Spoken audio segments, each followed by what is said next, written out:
నేను అద్భుతములు చేసేదను. యేసు నామములో ఈ వాగ్దానం ఈ సంఘము పట్ల, మనందరి పట్ల యేసు నామములో జరుగునుగాక, నెరవేరునుగాక. ఆ యొక్క ఇమేజ్ చూస్తూ ఉంటుంటే దేవుని వాగ్దానాలు ఎంత గొప్పగా ఉంటాయంటే, నేను అద్భుతములు చేసేదను. చూడండి, ఆ అద్భుతాలు చూస్తూ ఉంటుంటే దేవుడు బండలోంచి నీళ్లు రప్పించిన ఆ ఇమేజ్ అక్కడ సెట్ చేయడం జరిగింది. ఓకే, దేవుడు ఈ నూతన సంవత్సరంలో మీ అందరి కుటుంబాల్లో, మీ వ్యక్తిగత జీవితంలో యేసు నామములో అద్భుతములు జరుగునుగాక. నా దేవుడే మీ జీవితంలో అద్భుతాలు ఈ సంవత్సరంలో జరిగించునుగాక. వాగ్దానం ఇచ్చినవాడు ఖచ్చితంగా నమ్మదగినవాడు, దాన్ని నెరవేర్చుటకు సమర్థుడే. ఆరాధించే దేవుడు సర్వశక్తి కలిగిన దేవుడు. ఆయన శక్తికి నిజంగానే కొలతలు లేవు. ఆదియు ఆయనే, అంతము ఆయనే. సర్వశక్తి కలిగిన దేవుడు ఆయన, సర్వ అధికారం కలిగిన దేవుడు ఆయన. ఈ సంవత్సరం ఈ 1వ తారీఖునే ప్రభు సన్నిధిలో కూర్చున్న మీ అందరి పక్షమందు దైవ సన్నిధిలో ప్రార్థన పూర్వకంగా ఈ మాటలు అందిస్తుంటుండగా అందరి జీవితాల్లో దేవుడు ఈరోజు నుంచే అద్భుతాలు చేయటం మొదలుపెట్టునుగాక. గట్టిగా చెప్పండి ఒకసారి, ఆమేన్. దేవుడు మాటిస్తే అది అక్షరాల నెరవేర్చబడుతుంది. గత సంవత్సరాల్లో ఎన్నో వాగ్దానాలు ప్రభు చేశాడు. ఆ వాగ్దానాలన్నీ మన జీవితాల్లో నెరవేర్చబడుతూ వచ్చాయి. ఈ నూతన సంవత్సరంలో ఈ 1వ తారీఖున సమకూర్చబడిన మీ అందరి పక్షమందు దేవుడు ఈ కార్యములు నెరవేర్చునుగాక.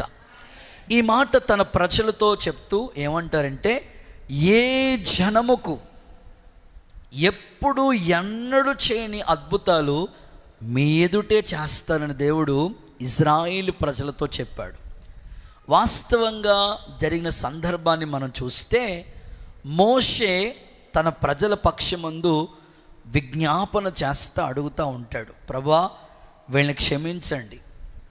ఇశ్రాయేలు ప్రజలు మాట మాటికి కూడా దేవునికి దూరం అయిపోతా, మాట మాటికి దేవునికి అవిధేయత చూపిస్తూ ఉండేవారు.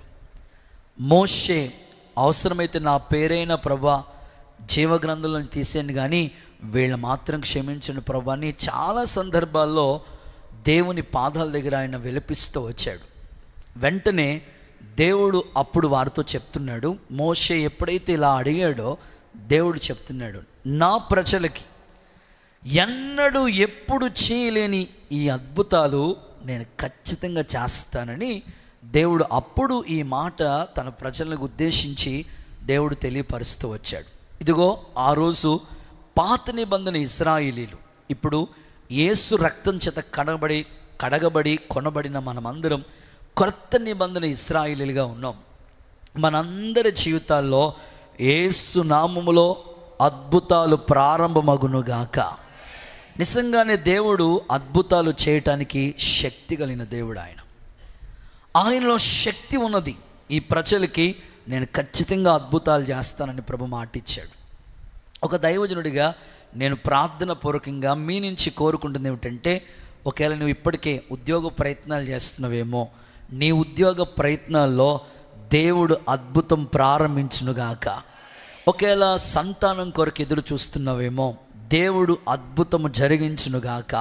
పెళ్లి సంబంధాల ప్రయత్నాలు చేస్తున్నావేమో, దేవుడు అద్భుతము చేయనుగాక.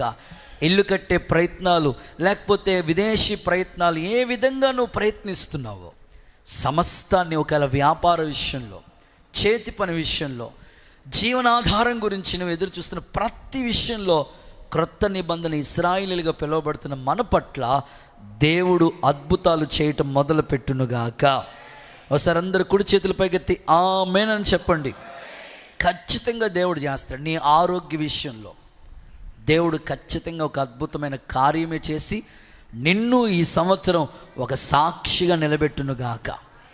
కొన్ని సందర్భాలు మీకు అర్థమవటం కొరకు, కొన్ని సందర్భాలు మీకు తెలియచేయటానికి నేను ఇష్టపడతా ఉన్నాను. చాలా సందర్భాల్లో అద్భుతం అంటే ఎన్నడూ జరగని దాన్ని అద్భుతం అంటారు. ఆశ్చర్యం, నిజంగా ఇదొక వండర్, దేవుడు చేశాడు అన్నప్పుడు నిజంగానే ఆశ్చర్యపోతూ ఉంటాం. పరిశుద్ధ గ్రంథాన్ని మనం చదువుతూ ఉంటే దేవుడు ఈ సృష్టిని చేసినప్పుడు, అసలు సృష్టిని మనం చూస్తూ ఉంటే ఈ ప్రపంచంలో లేకపోతే ఈ విశ్వంలో సృష్టి ఒక అద్భుతం.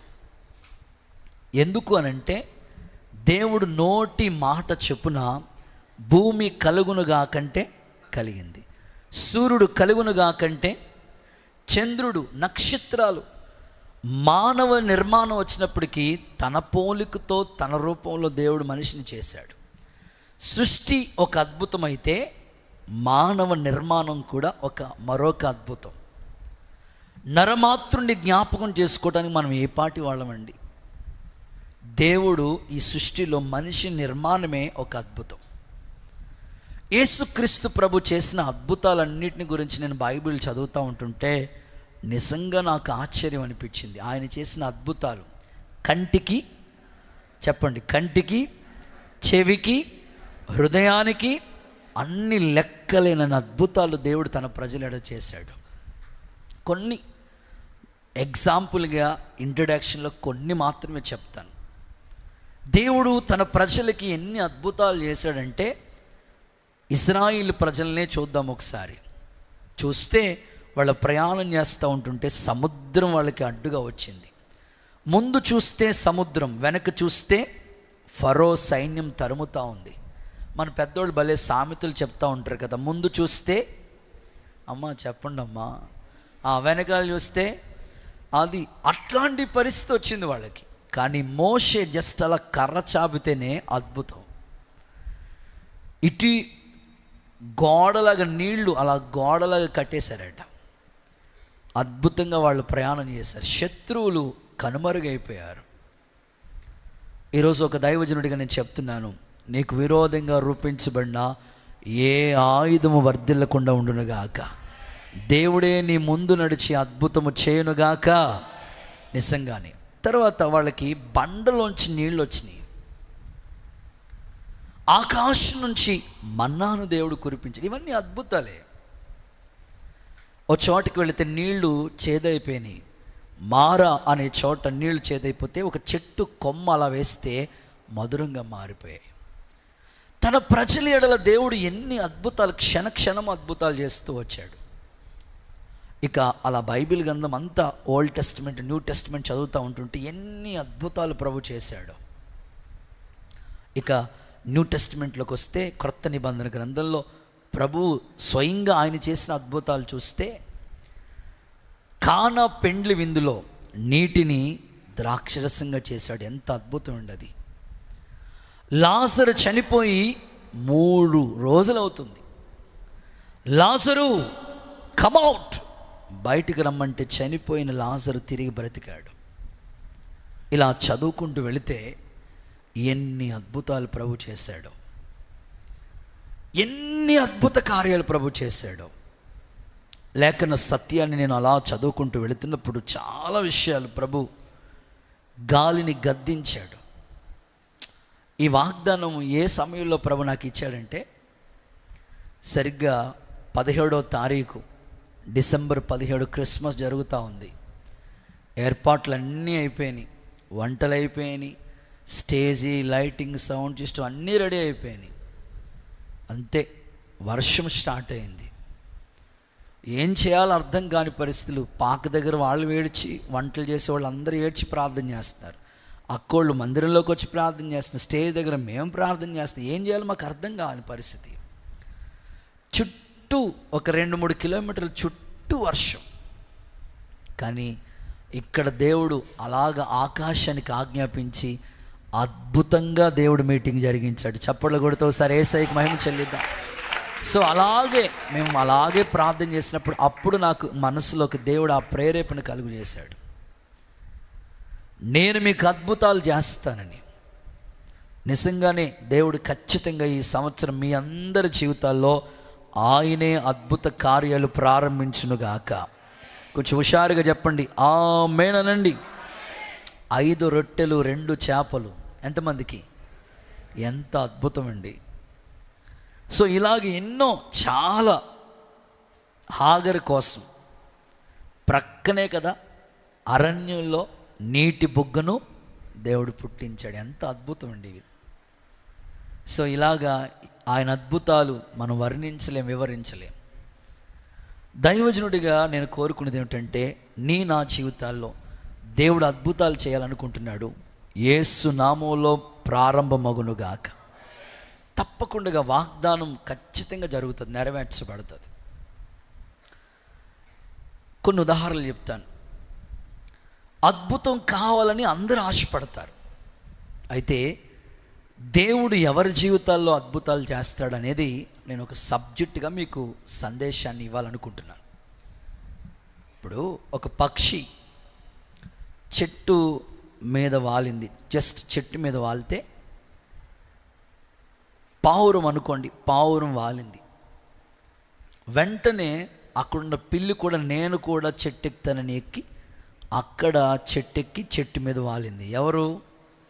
బాగానే వింటున్నారు మీరు, నల్లి అనలేదు, ఇంకా నయం, పిల్లే. బాగానే వింటున్నారు. నిద్రమొత్తులు ఏమంటారో కూడా తెలియదు. ఓకే, చెట్టు ఎక్కింది కదా పావురం, నేను కూడా ఎక్కుతానని పిల్లి ఎక్కింది. పావురం కొంచెం పై కొమ్మకి ఎగిరింది, ఇది కూడా పిల్లి కూడా పై కొమ్మ వరకు ఎక్కింది. అవునా? పావురం ఇప్పుడు ఆకాశం ఎగురుతుంది, పిల్లి ఇప్పుడు ఇక్కడే ఉన్నారు మీరు. ఆకాశం ఎగిరితే ఏమవుతుంది? అదనమాట. అద్భుతం అంటే అందరి జీవితాల్లో జరిగేదా అంటే, నా ప్రజల ఎదుట నేను అద్భుతాలు చేస్తానని అక్కడ దేవుడు మెన్షన్ చేశాడు. మీరు ఇంకా కొంచెం జాగ్రత్తగా ఈ మాటలు ఆలకిస్తారని ఈ మాట చెప్తాను. డాక్టర్ గారు కొత్తగా డాక్టర్ అయ్యారంట. ఇందాక స్కిట్లో యాక్షన్ చేశారు కదా, డాక్టర్ ఎంబీబీఎస్. అలాగా మొత్తం శతస్కోప ఏంటది మెడలు వేసుకుంటారు, అన్నీ రెడీ చేసుకుని, పేషెంట్లు రెడీ చేసుకుని, కంపౌండర్లు రెడీ చేసుకుని, కంపౌండర్తో చెప్పాడంట, రే ఇది మొదటి ఆపరేషన్, ఇదిగో దండ తీసుకురా సెంటర్కి వెళ్ళి. ఎందుకండి అన్నాడంట ఆయన. సక్సెస్ అయితే నాకే, లేకపోతే ఎంత అలా ఫిక్స్ అయిపోవడం చూడండి డాక్టర్ గారు. హల్లెలూయా అని చెప్పండి ఒకసారి. సో మన దేవుడు అలాంటి వాడు కాదు, ఖచ్చితంగా చేస్తాడు. చప్పట్లు కూడా యేసయ్యకి మహిమ. Okay, good. సో ఎవరి జీవితంలో దేవుడు అద్భుతాలు చేస్తాడో ఒక 7 విషయాలు నేను సిద్ధపరిచాను. అన్నీ చెప్పను, ఈ రాత్రి ఒక 4 మాటలు చెప్తాను. మిగిలిన 3 విషయాలు రేపు ఉదయకాలం చెప్తాను. త్వరగా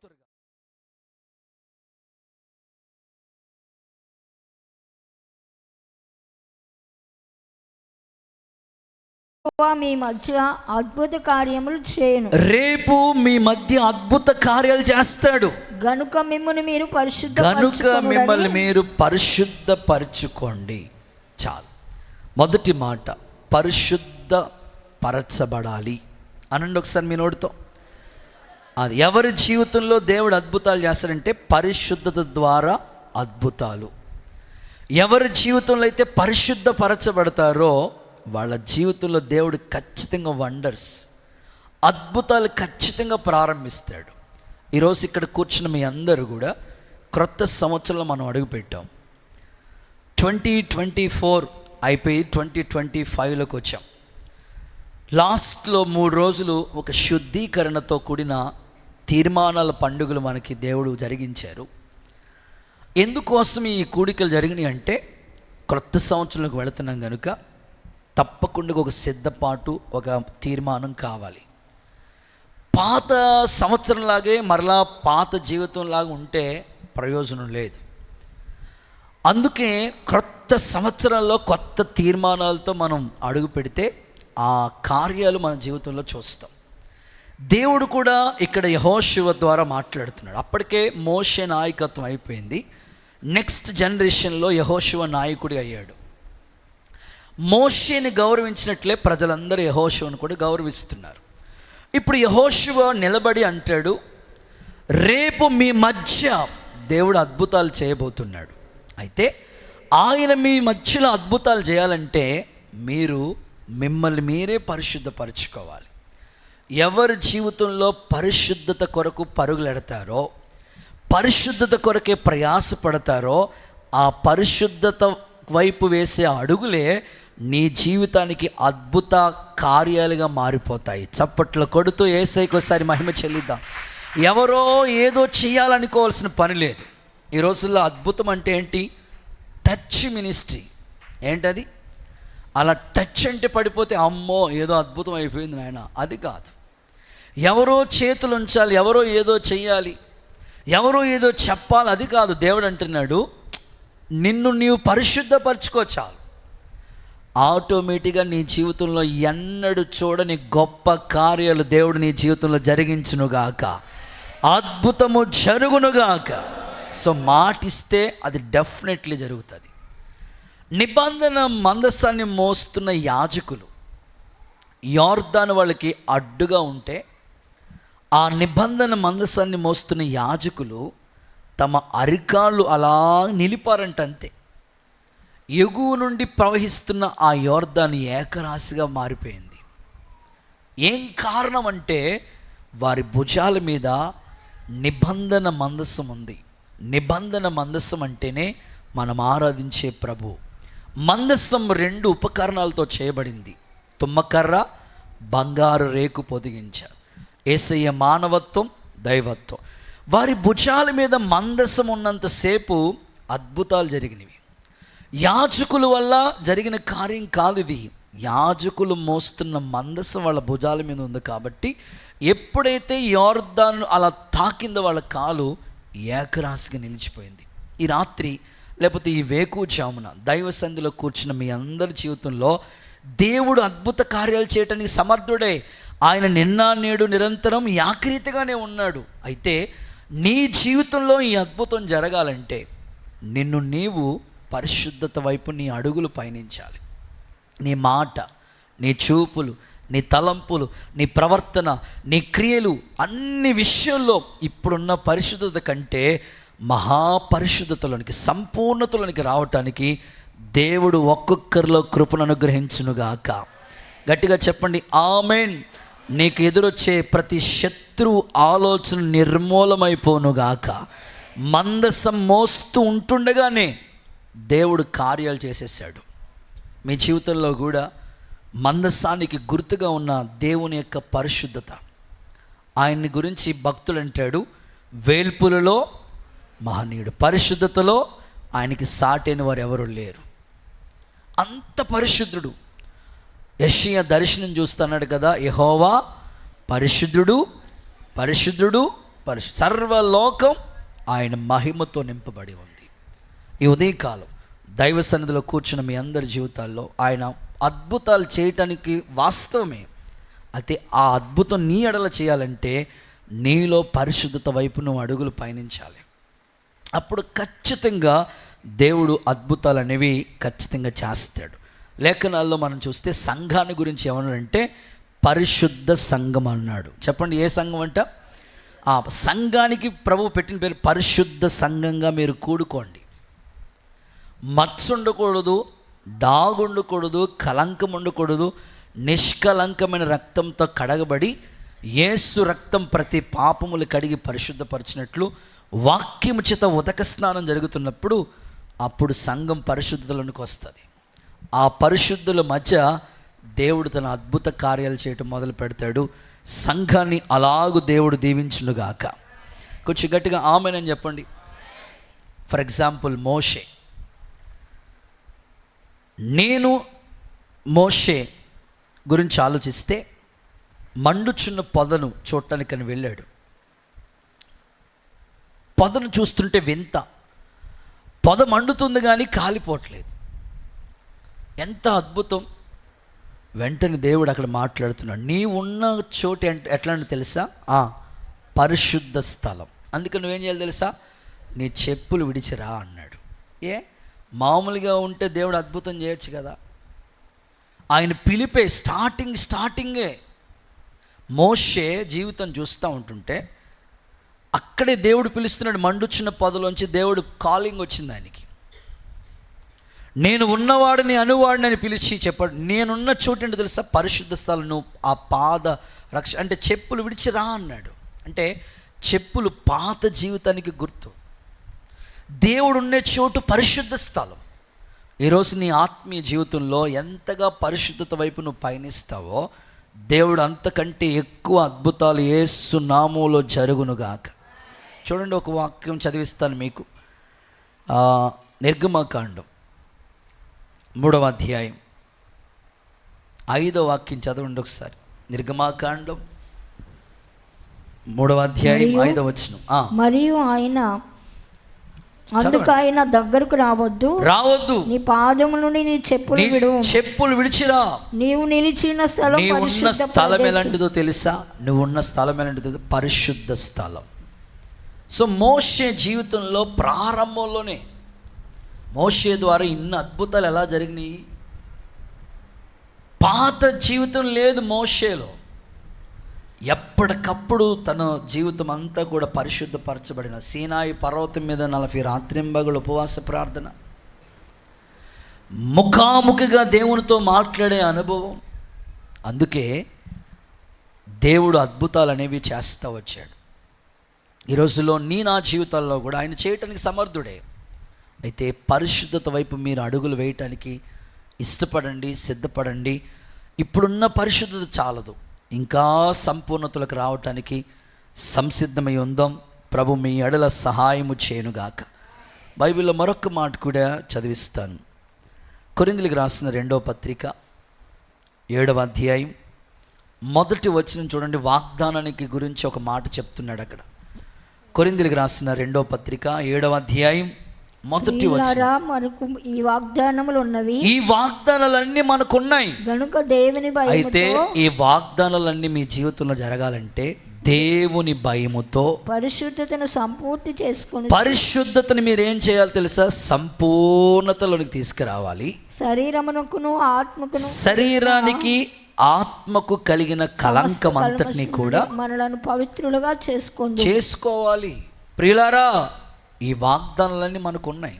అయితే ఆ వాగ్దానాలు మన జీవితంలో నెరవేర్పు కావాలంటే దేవుని భయముతో. నెక్స్ట్, పరిశుద్ధతను సంపూర్ణం చేసుకోండి. ఆత్మకు శరీరానికి ఉన్న కలంకాన్ని కడిగేసుకోండి. దేవుడు ఖచ్చితంగా వాగ్దానాలన్నీ మన పట్ల అవును అన్నట్లుగా నెరవేర్చునుగాక.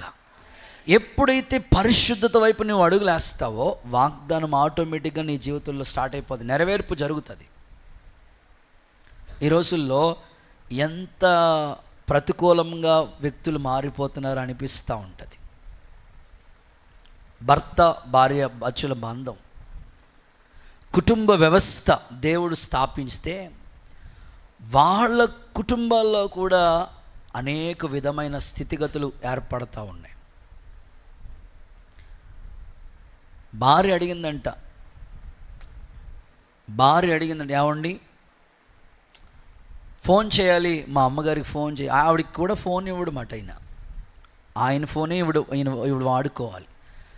ఏమండి ఒకసారి ఫోన్ ఇవ్వండి, మా అమ్మగారితో మాట్లాడాలంటే ఆ లాక్ చెప్పండి, ఫోన్ లాక్ చెప్పండి, మా అమ్మగారితో మాట్లాడతానంటే బీరువా తాళం అడిగినంత సీరియస్గా చూస్తున్నాడంట. మీరేంటి సీరియస్గా చూస్తున్నారు కదా? బీరువా తాళం ఎవరు పడితే వాళ్ళకి ఇవ్వం కదా మనం. భార్యాభర్తల మధ్యలో కూడా ఈ ఫోన్ లాక్లు ఏంటండి? భార్య ఫోన్ లాక్ భర్తకు తెలియదు, భర్త ఫోన్ లాక్ భార్యకి తెలియదు. గ్యాలరీ ఉంటుంది కదా, ఫొటోస్ పెట్టుకునే గ్యాలరీ, దానికి ఒక లాక్, ప్రతి దానికి లాక్, ఫేస్ లాక్. చాలామంది రకరకాలుగా ప్రవర్తిస్తూ ఉన్నారు.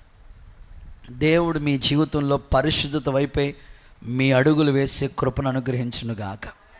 కొంచెం గట్టిగా ఆమేనని చెప్పండి. చిన్న ఎగ్జాంపుల్ చెప్తాను మీకు బాగా అర్థం అవటం కోసం. 2 చేతులు అలా అల్లాడిస్తూ స్తోత్రం స్తోత్రం అనండి. Okay, good. అదేంటంటే ఒక ఆయన పాపం అస్సలే లేవలేని పరిస్థితుల్లో, నడవలేని పరిస్థితుల్లో ఉన్నాడు. ఒక కర్ర పట్టుకుని స్టిక్ పట్టుకుని నడుస్తూ ఉన్నాడు. సరిగ్గా నడవలేడు.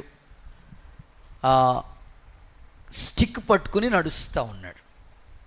పాపం మీలాంటి వాళ్ళు ఎవరో దయ కలిగి చాలా కాలం నుంచి నా నడవలేని పరిస్థితిలో ఉన్నాడు, అస్సలు నడవలేని పరిస్థితిలో ఉన్నాడు అని అనుకుని ఆ స్టిక్ తీసేసి మంచిగా నడిచేటట్లుగా పాపం ఆయనకి సంబంధించినట్లుగానే ఏర్పాట్లన్నీ చేసి, ఆపరేషన్కి సంబంధించినవన్నీ చేసి చక్కగా నడవాలినా 10 మందికి ఉపయోగకరంగా ఉండాలనుకుని ఒక వ్యక్తి ఆయన మీద శ్రద్ధ నిలిపి ఆ వ్యక్తికి ఎంత అమౌంట్ కావాలో, ఎంత ఏర్పాట్లు కావాలో, నడవటానికి ఆపరేషన్కి కావాల్సినవన్నీ ఆయనే సిద్ధపరిచి అన్నీ రెడీ చేశాడు. మొత్తం మీద ఆపరేషన్ అంతా అయిపోయింది, చక్కగా నడుస్తూ ఉన్నాడు. అయితే విచిత్రమైన సంగతి ఏంటంటే ఈ నడిచేటప్పుడు అంతకుముందు ఒక స్టిక్ని ఆధారం చేసుకుని నడిచాడు. ఇప్పుడు ఆపరేషన్ అయిన తర్వాత ఆ స్టిక్ని అలా దూరంగా గెంటేశాడు, దూరంగా పడేశాడు. ఇప్పుడు మామూలుగా నడుచుకుంటూ వెళ్ళిపోతున్నాడు. ఆ పెద్ద ఆయన చూసి, అరే బాబు, ఆపరేషన్ లేనప్పుడు ఈ వ్యక్తిని నడిపించింది ఎవరు? మీరు సీరియస్గా చూస్తున్నారేంటి? స్టిక్ కదా. సరే, ఇప్పుడు ఆపరేషన్ అయిపోయింది, నడిచేస్తున్నాడు, స్టిక్తో పని లేదు. కానీ ఇన్నాళ్ళు ఆధారమైంది స్టిక్కే కదా. ఒక ప్రక్కన మూలను పెట్టుకుని అలా ఉండి, నువ్వు ఉన్నంత కాలం నువ్వే నాకు ఆధారంగా చక్కగా నడిపించావు. ఇప్పుడంటే ఆపరేషన్ చేయించుకున్నాను కాబట్టి బాగా నడిచేస్తున్నాను అని అనుకుని ఉంటాడేమో అని ఆ యజమానుడు చూస్తూ వచ్చాడంట. చూస్తే ఆపరేషన్ అయిన మరుక్షణమే ఆ స్టిక్ ఇలా పడేశాడు. ఇంకా అస్సలు ఈరోజు చాలామంది, ఈ సందర్భం నేను మీకు ఎందుకు చెప్తున్నానంటే, చాలామంది మీకు ఆధారమైన దేవుణ్ణి వద్దనుకుంటున్నారు, మీకు ఆధారంగా ఉన్న వాటిని విసిరేస్తూ ఉన్నారు. పరిశుద్ధత లేకుండా ఎవరు ప్రభువుని చూడాలి. అలాంటి పరిశుద్ధతకి మక్కువ చూపట్లేదు చాలామంది. ఆదివారం దేవుని సన్నిధిలో ఉన్నంతసేపు చాలా యాక్టివ్గా ప్రార్థన, వాక్యం, ఆసక్తి అన్నీ బాగుంటున్నాయి. మరలా సోమవారం నుంచి శనివారం వరకు లోకం, ఆచారం, పాపం, అలవాట్లు ఇలాగా అయిపోతూ ఉంటే దేవుడు ఎప్పుడు అద్భుతాలు చేస్తాడు మీ జీవితంలో ఆలోచించండి. ఈరోజు నిజంగా మీకు ఆధారమైన వాటిని విడిచిపెట్టకూడదు. ఈరోజు దేవుడే నీకు ఆధారం కనుక ఆయన్ని నిజంగానే నువ్వు అంటుకుని ఆయన పరిశుద్ధమైన అడుగుజాడలను నువ్వు నడిస్తే ఖచ్చితంగా నీ ఎడల దేవుడు అద్భుతాలు చేయటం మొదలు పెడతాడు. యేసు నామములో అద్భుతాలు చేయటం ప్రభు మొదలుపెట్టునుగాక, సహాయము చేయునుగాక. ఎప్పుడు ఎన్నడూ చేయని అద్భుతాలు మీ ఎడల దేవుడు జరిగించునుగాక. నోటి మాట ద్వారానే కలుగు చేసిన దేవుడు నీ జీవితంలో కూడా చేయటానికి సమర్థుడే. కొన్నిసార్లు దేవుడు నిన్ను పరీక్షిస్తూ ఉంటాడు.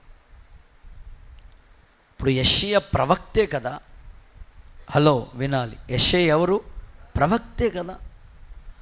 ఆయనేంటి, అయ్యో అపవిత్రమైన పెదవులు గలవాడిని అంటాడేంటి?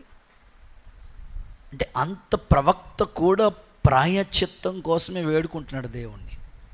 అప్పుడే కదా ఆయన పెదవులకి ఒక దేవదూత వచ్చి అగ్ని నిప్పు అంటించినప్పుడు కదా తన జీవితంలో నేను ఎవరిని పంపించదామని అనుకున్నప్పుడు నేనున్నాను అని ముందుకు వెళ్ళాడు. ఈరోజు చాలామందికి అనేకమైన అపవిత్రత అడ్డొచ్చేస్తుంది. నీ జీవితంలో దేవుడు విననేరకున్నట్లు ఆయన చెవులు మందం కాలేదు, ఆయన హస్తం కురచి కాలేదు. కానీ నీకు ఆయనకి మధ్యలో అపవిత్రత అనే పాపం అడ్డొచ్చేసింది. చూడండి ఒకసారి యెషయా గ్రంథంలో ఆ మాట చదువుదాం. యెషయా గ్రంథం 6వ అధ్యాయం 5వ వచనం చూడండి ఒకసారి. అయ్యో, నేను అపవిత్రమైన పెదవులు గలవాడిని, అపవిత్రమైన పెదవులు గల జనుల మధ్య నివసించువాడిని. నేను నశించి తిని రాజును సైన్యములకు అధిపతి యెహోవాను నేను కన్నులారా చూసితిని అన్నప్పుడు అప్పుడు ఆ శరాపులో ఒక్కడు వచ్చి అతన్ని నిప్పు అంటించినప్పుడు పెదవులకి ప్రాయశ్చిత్తము కలిగి దోషమంతా అప్పుడు నేనున్నాను, నన్ను పంపు అన్నాడు. ఈరోజు మీ జీవితంలో అద్భుతాలు చేయటానికి దేవుడు సమర్థుడే. అయితే అపవిత్రత అనేది ఎక్కడ మన దగ్గరికి రాకుండా చూసుకుంటే, సరి చేసుకుంటే దేవుడు ఖచ్చితంగా అద్భుతాలు చేస్తాడు. యేసుక్రీస్తు నామములో మీ అందరి ఎడల దేవుడు అద్భుతాలు చేయటం మొదలుపెట్టును గాక. చాలామంది ప్రార్థనకు వస్తారు, ప్రార్థనలో ఉంటారు, ప్రార్థనలో ఉండి మా అమ్మాయి కాలేజీకి వెళ్తానని ఈరోజు ఎక్స్ట్రా క్లాస్కి ఆటో ఎక్కిందంటావా, బస్సు ఎక్కిందంటావా, వస్తుందంటావా. వాళ్ళు ఉన్నది ప్రార్థనలో, ఆలోచన ఎక్కడ? వాళ్ళ అమ్మాయి కాలేజీ. అంటే చాలామంది జీవితాల్లో ఎందుకు దేవుడు అద్భుతాలు చేయట్లేదంటే ఎక్కడో లోపాలు కనిపిస్తూ ఉన్నాయి. ఒక చిన్న సందర్భం మీకు చెప్తా. దైవజనులు ఏసన్న గారు వారి యొక్క పరిచర్యలో జరిగిన ఒక చిన్న సందర్భాన్ని మీకు జ్ఞాపకం చేస్తాను. చాలామంది దైవజనులు సేవకుల్ని సిద్ధపరిచారు అయ్యగారు. ఒకసారి ఒక ఆయన కొత్తగా సేవకు వచ్చారట. కొత్తగా సేవకు వస్తే అన్న మీటింగ్కి వెళ్ళి ఎప్పుడో రాత్రి 1 గంట 2 గంటలకి మరలా తిరిగి ఆ మందిరం ఆవరణం దగ్గరికి వచ్చారట. మందిరం ఆవరణానికి వస్తే కొత్తగా సేవకు వచ్చిన ఆయన మందిరం ఆ హాల్లో కాలు మీద కాలు వేసుకుని నిద్రపోతున్నాడంట. కాలు మీద కాలు వేసుకుని నిద్రపోతా ఉన్నాడు 2 గంటల సమయంలో. పాపం ఆయన కారు అలాగా దించి, ఎవడో వీడు కొత్తగా సేవకు వచ్చి కాలు మీద కాలు వేసుకుని నిద్రపోతున్నాడు అని అనుకుని పక్క ఉన్న బ్రదర్ని అడిగితే కొత్తగా సేవకు వచ్చారండి అని. సరే అని, ఏమి ఆ టైంలో నిద్ర లేపకూడదు కదా, ఇప్పుడు మీ టైంలో మిమ్మల్ని నిద్ర లేపితే ఎంత అసలు నిద్ర లేపకూడదు, అస్సలు కదా. కొంతమంది ఎంత గొప్ప కృపావరాలు ఉంటాయంటే, అట్లాగే వాక్యం చెప్పడానికి వెళ్ళాను వచ్చాడు. ఆమంటది, అమ్మా నిద్ర. అయ్యగారు గుళ్ళో నిద్రపోతే యేసుప్రభు ఒళ్ళో నిద్రపోయినట్టుందంట ఆవిడకి. అమ్మో, అస్సలు నిద్రకి చోటు ఇవ్వకండి అమ్మ. సరే నిద్రలు ఆపకూడదు అనుకుని పెద్ద ఆయన వెళ్ళిపోయి ప్రార్థన చేసుకుని పండుకున్నాడు. ఉదయకాలం ఎక్కడో మీటింగ్కి వెళ్తే ఈ లోపల బ్రదర్ లేచాడు. అరే బాబు, రాత్రి నిద్రపోయింది ఎవరు ఆ హాల్ అంటే నేనేనండి అన్న. సరే నీకు ట్రాన్స్ఫర్ అయింది వెళ్ళు అన్నాడంట. అదేంటి, నిన్న కాక మొన్న వచ్చే మళ్ళీ నాకు ట్రాన్స్ఫర్ ఏంటి? వెళ్ళి అక్కడ మీటింగ్స్ పెడుతున్నారు పెద్ద ఆయన, బ్రాంచి అక్కడ చర్చ్ ఉంది, అక్కడికి వెళ్ళి నువ్వు పరిచయం చేయి అని వెంటనే ఉదయకాలానికి సూట్ కేసు ఇచ్చి అన్నీ ఇచ్చి పంపించేశారంట. వెళితే అక్కడ మీటింగ్స్ జరుగుతున్నాయి. ఆ మీటింగ్కి నువ్వు ఆటో అనౌన్స్మెంట్ చేయాలి. ఇప్పుడంటే ఆటో అనౌన్స్మెంట్ అంటే ఇప్పుడు ప్రజెంట్ ఆటో అనౌన్స్మెంట్ అంటే మైక్ ఆన్ చేస్తే చాలు, లేకపోతే సెల్ ఫోన్లో అలా ఆన్ చేస్తే చాలు, ఆ రికార్డ్ చేసింది మాట్లాడుకుంటుంది పొద్దున్నీ సాయంకాలం దాకా నాన్ స్టాప్కి, నో ప్రాబ్లం. కానీ స్టార్టింగ్లో ఆ పూర్వదినాల్లో అప్పుడు అవేమీ లేనప్పుడు మైక్లో ప్రియులారా యేసు రక్షించును, యేసు స్వస్థపరచును, అందరికీ ఆహ్వానము. పొద్దున్న 8 గంటలకి స్టార్ట్ అయితే ఆటో అనౌన్స్మెంట్.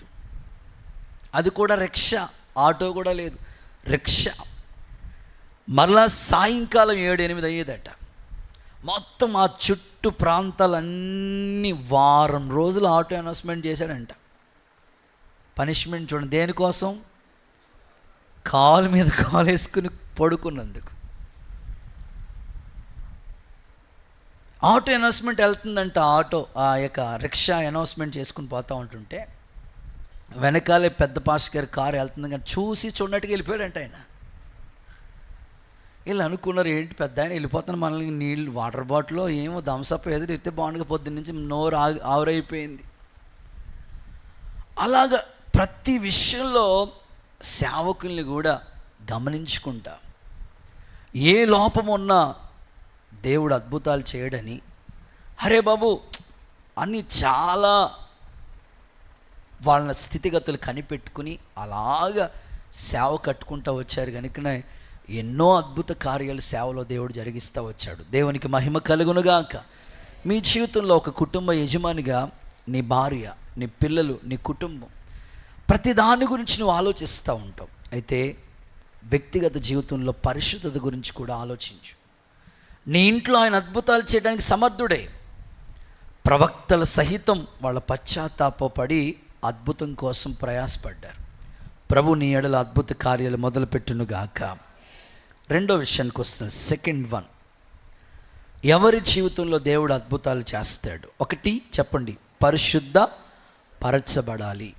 2, మత్తయి సువార్త 13వ అధ్యాయం 58వ వాక్యాన్ని చదువుదాం. మత్తయి సువార్త వారి 13వ అధ్యాయం 58వ వాక్య భాగాన్ని చదువుదాం. వారి అవిశ్వాసమును బట్టి ఆయన అక్కడ అనేకమైన అద్భుతములు చేయలేదు. అక్కడ ఆయన అనేకమైన అద్భుతాలు చేయలేదు. చూసారా? రెండవది, అద్భుతం జరగాలంటే విశ్వాసం ఉంచాలి. ఆమెనండి ఒకసారి మీ పక్కోళ్ళు షేక్ అండి, చెప్పండి, విశ్వాసం ఉంచాలి అనండి. అప్పుడే దేవుడు నీకు అద్భుతాలు చేస్తాడు. అక్కడ దేవుడు చెప్తున్నాడు, వారంట అవిశ్వాసాన్ని బట్టి ఏ అద్భుతం ప్రభు చేయలేదంట. నువ్వు దేవుని మందిరానికి వచ్చి దేవుని వాక్యం విని ఎంతగానో శ్రద్ధ నిలిపి విశ్వాసంగా ఉంచలేదనుకోండి, నీ జీవితంలో అద్భుతాలు జరగవు. మేము ఎంత గట్టిగా ప్రార్థన చేయను. కొంతమంది అంటారు, అయ్యగారు కొంచెం గట్టిగా ప్రార్థన చేయండి. లూజ్ ప్రార్థనలు ఉంటాయా, గట్టి ప్రార్థనలు ఉంటాయి? వాళ్ళు అడిగే కొంచెం గట్టిగా ప్రార్థన చేయండి బాబు అంటారు. మేము ఎంత గట్టిగా ప్రార్థన చేసినా నువ్వు విశ్వాసం లేకపోతే ఎక్కడ దేవుడు కార్యాలు చేస్తాడు చెప్పండి? ప్రభువే చెప్తున్నాడు, అక్కడ ఏ అద్భుతం చేయలేదంట వాళ్ళకి. ఎందుకని? వాళ్ళలో విశ్వాసం లేదు. గత సంవత్సరాల్లో దేవుని మీద నీకు కొంత విశ్వాసం ఉంది. ఈ సంవత్సరం నీకు దేవుడు ఏమంటున్నాడు తెలుసా? మునుపున్న విశ్వాసం కంటే అధికమైన విశ్వాసంతో అడుగు. ఒక సండే స్కూల్ పాప సండే స్కూల్లో స్టోరీ వింది. ఏమన్నా తెలుసా? ఆవగింజంత విశ్వాసం ఉంటే చెప్పండి, ఈ కొండెళ్ళి సముద్రంలో పడిపోమన్నా పడిపోతుంది. ఆవగింజంత విశ్వాసం ఉంటే చాలు.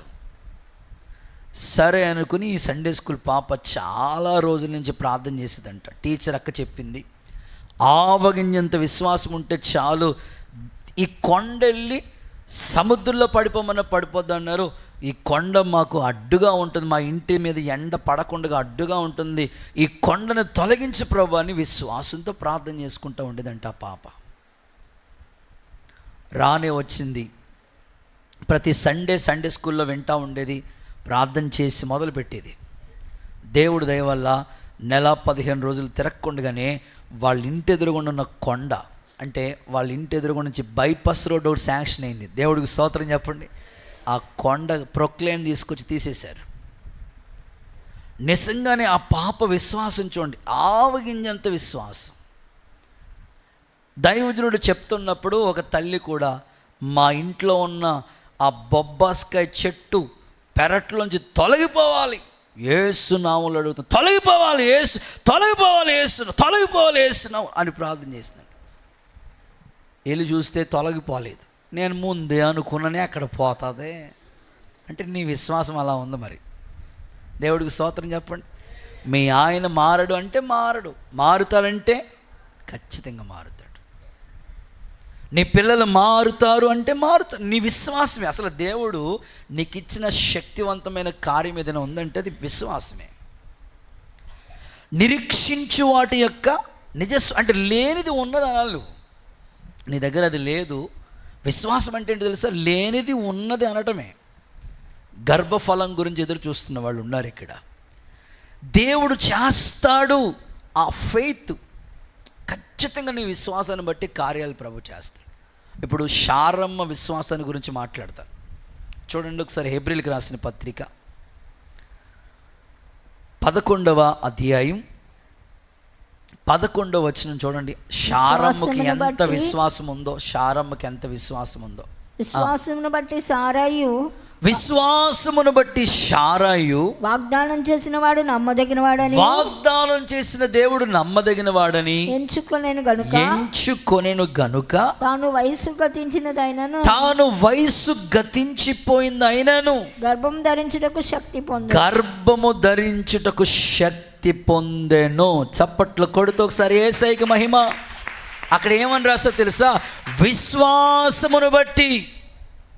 అంటే ఆ 11వ అధ్యాయం అంతా విశ్వాస వీరుల పట్టిక. అందులో శారమ్మ కూడా ఉంది. ఈరోజు ప్రత్యేకంగా ఈ పాయింట్లో నేను చెప్పాలనుకున్నది ఏంటంటే, సంఘంలో చాలామంది గర్భఫలం కొరకు ఎదురు చూస్తున్నారు. శారమ్మ శరీరం మృతతుల్యమైపోయిన ఆమె జీవితంలో యెహోవాకు అసాధ్యమైనది ఏదైనా ఉండునా అన్నట్లు దేవుడు అద్భుతంగా వాగ్దానం చేసిన వాడు నమ్మదగిన వాడు. కాబట్టి ఆమె జీవితంలో చక్కని నవ్వు అని అర్థం ఇచ్చే కుమారుని దేవుడు ఇచ్చాడు. సంఘములో సంతాన లేమితో ఎంతమంది ఎదురు చూస్తున్నారో వాళ్ళ ఇంటిలో, వారి కంటి మీద, లేకపోతే వాళ్ళ హృదయంలో నవ్వు కలుగు చేయునుగాక, వాళ్ళ ముఖంలో నవ్వు కలుగు చేయునుగాక. తప్పకుండా మూయబడిన గర్భము తెరవబడునుగాక. విశ్వాసం ద్వారా అద్భుతాలు జరుగునుగాక. నీ విశ్వాసమే నిన్ను రక్షిస్తుందని చెప్పాడు దేవుడు. నీ ఇంట్లో నీ భర్త రక్షింపబడాలంటే మొదట నువ్వు విశ్వసించు. ఈ మొదటి తారీఖున దేవుని పాద సన్నిధిలో విశ్వసించు. వచ్చే సంవత్సరానికల్లా ప్రభువా నా భర్త సన్నిధిలో ఉండాలి, బాప్తిసం పొందాలి, అలాంటి నువ్వు కార్యం చేయబోతున్నావు, అది నా విశ్వాసం అని నువ్వు దేవుని సన్నిధిలో ఒప్పుకో. అవిశ్వాసంతో ఉన్నంత కాలం దేవుడి కార్యాలు మనం చూడలేమండి. ఏదైనా జరగాలంటే నీ విశ్వాస పరిమాణాన్ని బట్టి దేవుడు చేస్తాడు. అపోస్తులు కూడా అడిగారు, మా విశ్వాసాన్ని వృద్ధి పొందించయ్యా అని అడిగారు. సరే, శారమ్మ విశ్వాసం ఎంత గొప్పదైతే అబ్రహాము విశ్వాసం ఇంకెంత గొప్పదంటే, నిరీక్షణకి ఆధారం లేనప్పుడే విశ్వాసం ఉంచాడు. తన ముందు ఎవరి జీవితంలో జరగలేదు. నిరీక్షణకి ఆధారం లేదు, అప్పుడే విశ్వాసం ఉంచాడు. ఇస్సాకు పుట్టాడు. ఇస్సాకు పుట్టిన తర్వాత అర్పించమన్నాడు. అర్పిస్తున్నప్పుడు కూడా విశ్వాసం. దేవుడు బూడిదలోంచి మరలా పుట్టించే శక్తి ఆయనకు ఉంది. ఎంత ఫెయిత్ అంటే అంత గొప్ప విశ్వాసం అబ్రహాముకు ఉంది. అందుకే వారి కుటుంబంలో నిజంగా వాగ్దానం ఇచ్చి నెరవేర్చి అసాధ్యమైన కార్యాలు అద్భుత కార్యాలుగా దేవుడు మార్చాడు. నీ ఇంటిలో కూడా దేవుడు చేయటానికి సమర్థుడు. విశ్వాసం ద్వారా కార్యాలు జరిగించునుగాక. కొంచెం గట్టిగా ఆమేన్ అనండి. శారమ్మ నిర్ణయ కాలంలో ఆ పిల్లలు పుట్టేటట్లుగా, జన్మనిచ్చినట్లుగా సహాయం చేసిన దేవుడు మీ జీవితంలో కూడా తన కార్యాలు మొదలుపెట్టునుగాక. నీ విశ్వాసం నిన్ను స్వస్థపరుస్తుంది అన్నాడు. చాలామంది హెల్త్ సమస్యలతో ఉన్నారు. ఆరోగ్య ప్రదాత, అవయవ నిర్మాత ఆయనే. కాబట్టి విశ్వాసం అయితే ఉంచు. కుమారి, నీ విశ్వాసం నిన్ను స్వస్థపరుస్తుంది. ఏమండి, ఆమె విశ్వాసం చూడండి. ఆయన వస్త్రం ముట్టుకుంటే చాలు అనుకుందంతే, ప్రభావం విడుదలైందంతే. మీకు ఇంకా బాగా అర్థం అవటం కోసం ఒక సందర్భం చెప్తాను. పేతురుని ఎగ్జాంపుల్గా తీసుకుందాం. పేతురు ఎంత ప్రతికూలమైన పరిస్థితి అంటే, ముమ్మారు బొంకాడు ప్రభు ఎవరో నాకు తెలియదని. పేతురులో ఎప్పుడు అవిశ్వాసమే, అల్ప విశ్వాసమే ఉంటుంది. ప్రతిదానికి అల్ప విశ్వాసమే. పేతురు తొందర ఎక్కువ, అల్ప విశ్వాసం, అవిశ్వాసం. ఇప్పుడు యేసు ప్రభు నీటి మీద నడిచాడా? నేను నడిచేస్తానని బాగానే వచ్చాడు, బాగానే ఉంది. అంతే, గాలిని చూశాడు, మునిగిపోయాడు. అవిశ్వాసం వచ్చేసింది. అలాంటి పేతురుకి దేవుడు పేతురు ద్వారా ఎలాంటి అద్భుతాలు చేశాడు తెలుసండి. పేతురు నీడ పడితే, యేసు ప్రభు నీడ కాదు, వినాలి, అపోస్తుల ద్వారా చేసిన అద్భుతాల గురించి మాట్లాడుతున్నాను. పేతురు నీడ పడితే మంచాల నుంచి రోగాస్తులందరినీ ఎత్తుకుని తీసుకొచ్చేవారండి. పేతురు అయ్యగారు, మేము నీడ పడితే మాకు బాగైపోద్దని. మీరు చదువుతారు ఆ మాట ఒకసారి. పేతురులో ఎంత ఫెయిత్ ఉందో చూడండి ఒకసారి. అపోస్తుల కార్యాల గ్రంథం 5:15 త్వరగా చదవాలి. 5వ అధ్యాయం 15 వచనం. అపోస్తులు 5:15. జనులు రోగుల్ని వీధుల్లోనికి తీసుకొచ్చి, వారిలో ఎవరి మీద అయినను అతని నీడ పడితే చాలు, మంచాల మీద, పరుపుల మీద తీసుకొచ్చారంటండి బాబోయ్. ఈ క్రొత్త సంవత్సరంలో షమ్మా మినిస్ట్రీస్లో అలాంటి అద్భుతాలు ఆయనే ప్రారంభించునుగాక. దైవిక స్వస్థతలు మన మందిరాల్లో జరుగునుగాక. అద్భుత కార్యాలు జరుగునుగాక. చప్పట్లు కొడుతుండగానే ప్రభు శక్తి విడుదల చేయనుగాక. సో పేతురు నీడ పడితే స్వస్థత. ఏం కారణం? ఒకప్పుడు అల్ప విశ్వాసం, ఒకప్పుడు అవిశ్వాసం. ఎప్పుడైతే ప్రభు పునరుద్ధాన శక్తిని చూశాడో దేవుని కోసం బలమైన విశ్వాసం అతనిలోకి వచ్చేసింది. పేతురు తన పత్రిక రాస్తూ అంటాడు, మీ స్థిరమైన విశ్వాసం అగ్ని లాంటి శ్రమలకు నిలబడాలంటాడు. మీ స్థిరమైన విశ్వాసం బంగారంలాగా పరీక్షింపబడాలంటాడు. ఒకప్పుడు పేతురికి ఆ విశ్వాసం లేదు. ఎప్పుడైతే స్థిరమైన విశ్వాసంలోకి వచ్చాడో అంతే, ఆయన విశ్వాసాన్ని బట్టి ఆయన పరిచర్యలో నీడ పడితే స్వస్థతలు. నైజీరియా దేశంలో ఒక గొప్ప దైవజనుడు ఉన్నాడండి. నిజంగా మేము విశ్వాసిగా ఉన్నప్పుడు మా పాస్టర్ గారు ఏం చేశారంటే, ఒక చిన్న ఇలాంటి ఎల్ఈడి ఒకటి పెట్టి చర్చిలో నైజీరియా దేశంలో జరిగిన అద్భుతాల గురించి ఒక చిన్న వీడియో క్లిప్పు మాకు చూపించారు. అసలు నిజంగానే ఆ నైజీరియా దేశంలో ఆయన మందిరం ఎంత గొప్పదంటే 3 కిలోమీటర్ల పొడవు. హలో, ఇక్కడే ఉన్నారు మీరు? 3 కిలోమీటర్ల పొడవు, 2 కిలోమీటర్ల వెడల్పు. అడుగులు కాదు, సెంట్లు కాదు, ఎకరాలు కాదు, 3 కిలోమీటర్లు పొడవు, 2 కిలోమీటర్ల వెడల్పు. అంత పెద్ద మందిరం అయింది. ఆయన అనుకున్నాడంట ఫస్ట్లో, ప్రభా నేను పాల్ యాంగిచ్చో గారి చేత ప్రార్థన చేయించుకోవాలి. ఆయన అప్పటికే పెద్ద సేవకుడు పాల్ యాంగిచ్చో గారు. కానీ ఈయన మందిరాన్ని చూడటానికి గొప్ప గొప్ప సేవకులు అందరూ వస్తున్నారంట. చప్పళ్ళ కొడుతూ ఒకసారి యేసయ్యకి మహిమ చెల్లిద్దామా? ఆయన పరిచర్యలు ఎన్నో అద్భుతాలు చేశారంట. కాబట్టి ఈ రాత్రి, ఈ ఉదయకాలం దేవుని సందులో మీరు తీర్మానం చేసుకోండి. మీ ఇంట్లో స్వస్థతలు జరగాలన్నా, మీ భర్త రక్షింపబడాలన్నా, లేదా నీ జీవితంలో మూయబడిన గర్భం తెరవబడి అద్భుతం జరగాలన్నా నీ విశ్వాస పరిమాణాన్ని బట్టే జరుగుతుంది. ఎవరో ఏదో చేస్తే జరిగేది కాదు, కానీ నీ విశ్వాసం, నీవు దేవుడు కావాలి. నీ విశ్వాస పరిమాణాన్ని ఆయన క్యాలిక్యులేషన్ చేస్తున్నాడు. దేవుణ్ణి నమ్ముకున్న ప్రారంభంలో ఎంత విశ్వాసం ఉంది, ఇప్పుడు ఎంత విశ్వాసంలో ఉన్నావు. ఇంకా నీ విశ్వాసం పెరగాలి. దైవజనుడిగా నా విశ్వాసం పెరగాలని నేను కోరుకుంటున్నాను. దేవుడు పేతురు ద్వారా ఆయన విశ్వాసాన్ని స్థిరపరిచి అద్భుతాలు చేసినట్లు ఈ పరిచర్యలో అలాంటి అద్భుతాలు దేవుడు కనపరచునుగాక. యేసు నామములో జరుగునుగాక. ఇక వివాహాల దగ్గరికి వస్తున్నాను. వివాహాల విషయంలో కూడా విశ్వాసంతోనే ప్రయత్నం చేయండి. విశ్వాసం ద్వారా ఏదైనా ప్రభు చేస్తాడు. చాలామంది కుటుంబాల్లో అన్నీ ఓకే, ఇక పెళ్లి సంబంధాల దగ్గరికి వచ్చినప్పటికీ అది క్వశ్చన్ మార్క్ అయిపోతుంది. చాలామంది కుటుంబాల్లో వివాహము అనే చోట క్వశ్చన్ మార్క్ అయిపోతుంది. ప్రయత్నిస్తున్నారు, అవి జరగట్లేదని బాధపడుతున్నారు. విశ్వాసంతో మొదలుపెట్టి ఈ సంవత్సరం తప్పకుండా నీ జీవితంలో కార్యం చేస్తాడు. ఒకసారి హల్లెలూయా అని చెప్తారా? ఒక పెద్ద పాస్టర్ గారు చెప్తే విన్నానండి.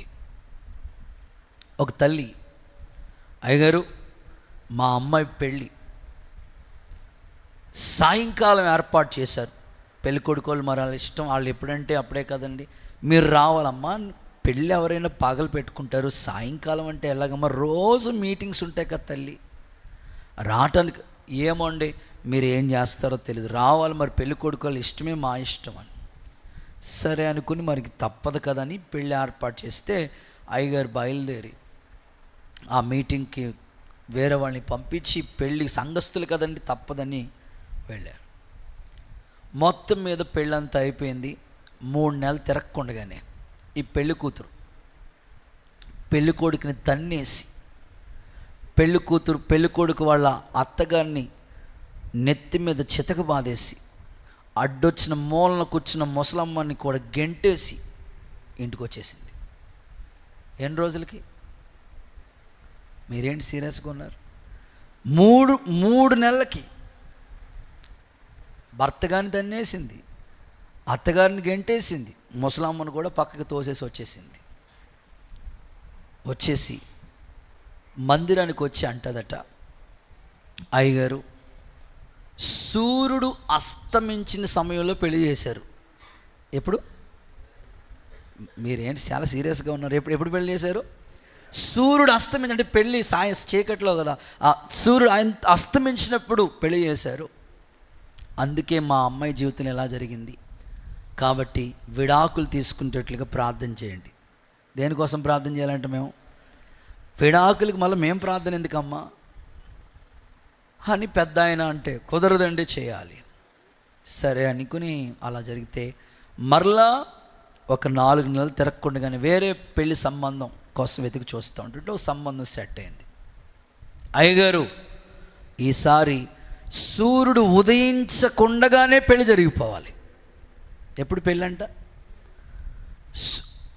సూర్యుడు అస్తమించినందుకే ఇలా జరిగింది మొదటి పెళ్లిలో. ఈసారి పెళ్ళి సూర్యుడు ఉదయించకుండగానే పెళ్లి జరిగిపోవాలి. మీరు ఏం చేస్తారో తెలియదు, పొద్దున్నే పెళ్లి జరిగిపోవాలా అని పాస్టర్ గారిని రిక్వెస్ట్ చేస్తే సరే అని, పాపం ఇంకేం చేస్తారు, సంఘస్థులు పోగొట్టుకోలేక సరేనమ్మా అరేంజ్ చేసుకోండి వస్తానండి. పొద్దున్న ఇంకా వాళ్ళందరం ఇంకా పాస్ మొక్కలతో ఉన్నారండి. పాపం పాస్టర్ గారు వెళ్ళి స్టేజ్ మీద నిలబడ్డాడు. అందరూ పొద్దున్న సూర్యుడు ఉదయించకుండగానే తెల్లవారుజామున 5 గంటలకే పెళ్లి జరిగిపోయింది. ముందైతే చీకట్లో జరిగిన పెళ్ళి 3 నెలలైనా ఉంది. ఈ పెళ్ళికి 2 నెలలు కూడా లేదు, వచ్చేసింది ఇంటికి. చాలామంది పొద్దున్న జరిగితే బాగుంటుంది, సాయంకాలం జరిగితే ఇట్లాగ వీటిని చూస్తున్నారు కానీ అసలు విశ్వాసంతో అడుగులేసేవాళ్ళు ఎక్కడ? చాలామంది అంటారు పెళ్లి అన్నీ సెట్ అయిపోయినాయండి, నక్షత్రాలు కలవలేదండి అంటారు. ఎందుకు క్యాన్సిల్ అయిందండి పెళ్ళి? నక్షత్రాలు కలిస్తే విస్ఫోటనం వచ్చేస్తుంది. అది తెలియదు నీకు. చాలామంది దేవుడు మీ జీవితాల్లో ఎందుకు చేయట్లేదు? విశ్వాసంలో లోపం కనబడుతుంది. పేతురు ద్వారా అద్భుతాలు చేయదు. ఒకప్పుడు బొంకాడు కదా, ఆయన నీడ పడితే ఎలా అద్భుతం జరిగింది? విశ్వాస పరిమాణం. అదే పేతురు చెప్తున్నా చూడండి, ఆ అధ్యాయం ఒకసారి చదువుతారా? పేతురు రాసిన మొదటి పత్రిక 1వ అధ్యాయం 7వ వచనం చూడండి. పేతురు యొక్క విశ్వాస పరిమాణం చూడండి ఒకసారి. నశించిపోతున్న సువర్ణము అగ్ని పరీక్షకు నిలవలేదా? దానికంటే అమూల్యమైన మీ విశ్వాసం ఈ శోధనలకు పరీక్షలకు నిలిచినది. యేసుక్రీస్తు ప్రత్యక్షమైనప్పుడు మహిమ, మెప్పు, ఘనత కలుగుటకు కారణమగు. ఓకే, అది మాట. మీ జీవితంలో మీ విశ్వాసానికి కలిగే పరీక్షకు నిలబడాలి. అప్పుడు దేవుడు కార్యాలు అనేవి చేస్తాడు. విశ్వాసంలో లోపాలుంటే వివాహమైన, సంతానమైన, వ్యాపారమైన, ఏదైనా సరే విశ్వాస పరిమాణాన్ని బట్టే దేవుడు నీ జీవితంలో చేసేది. మేము సేవ గురించి ఎప్పుడు చెప్తూ ఉంటాం, విశ్వాసం ద్వారానే దేవుడు చేసేది, విశ్వాసం ద్వారానే. అందుకే ఆ పాటలో దీన స్థితి నుంచి లేపితివి అనే పదాలు ఏర్పాటు చేసాం.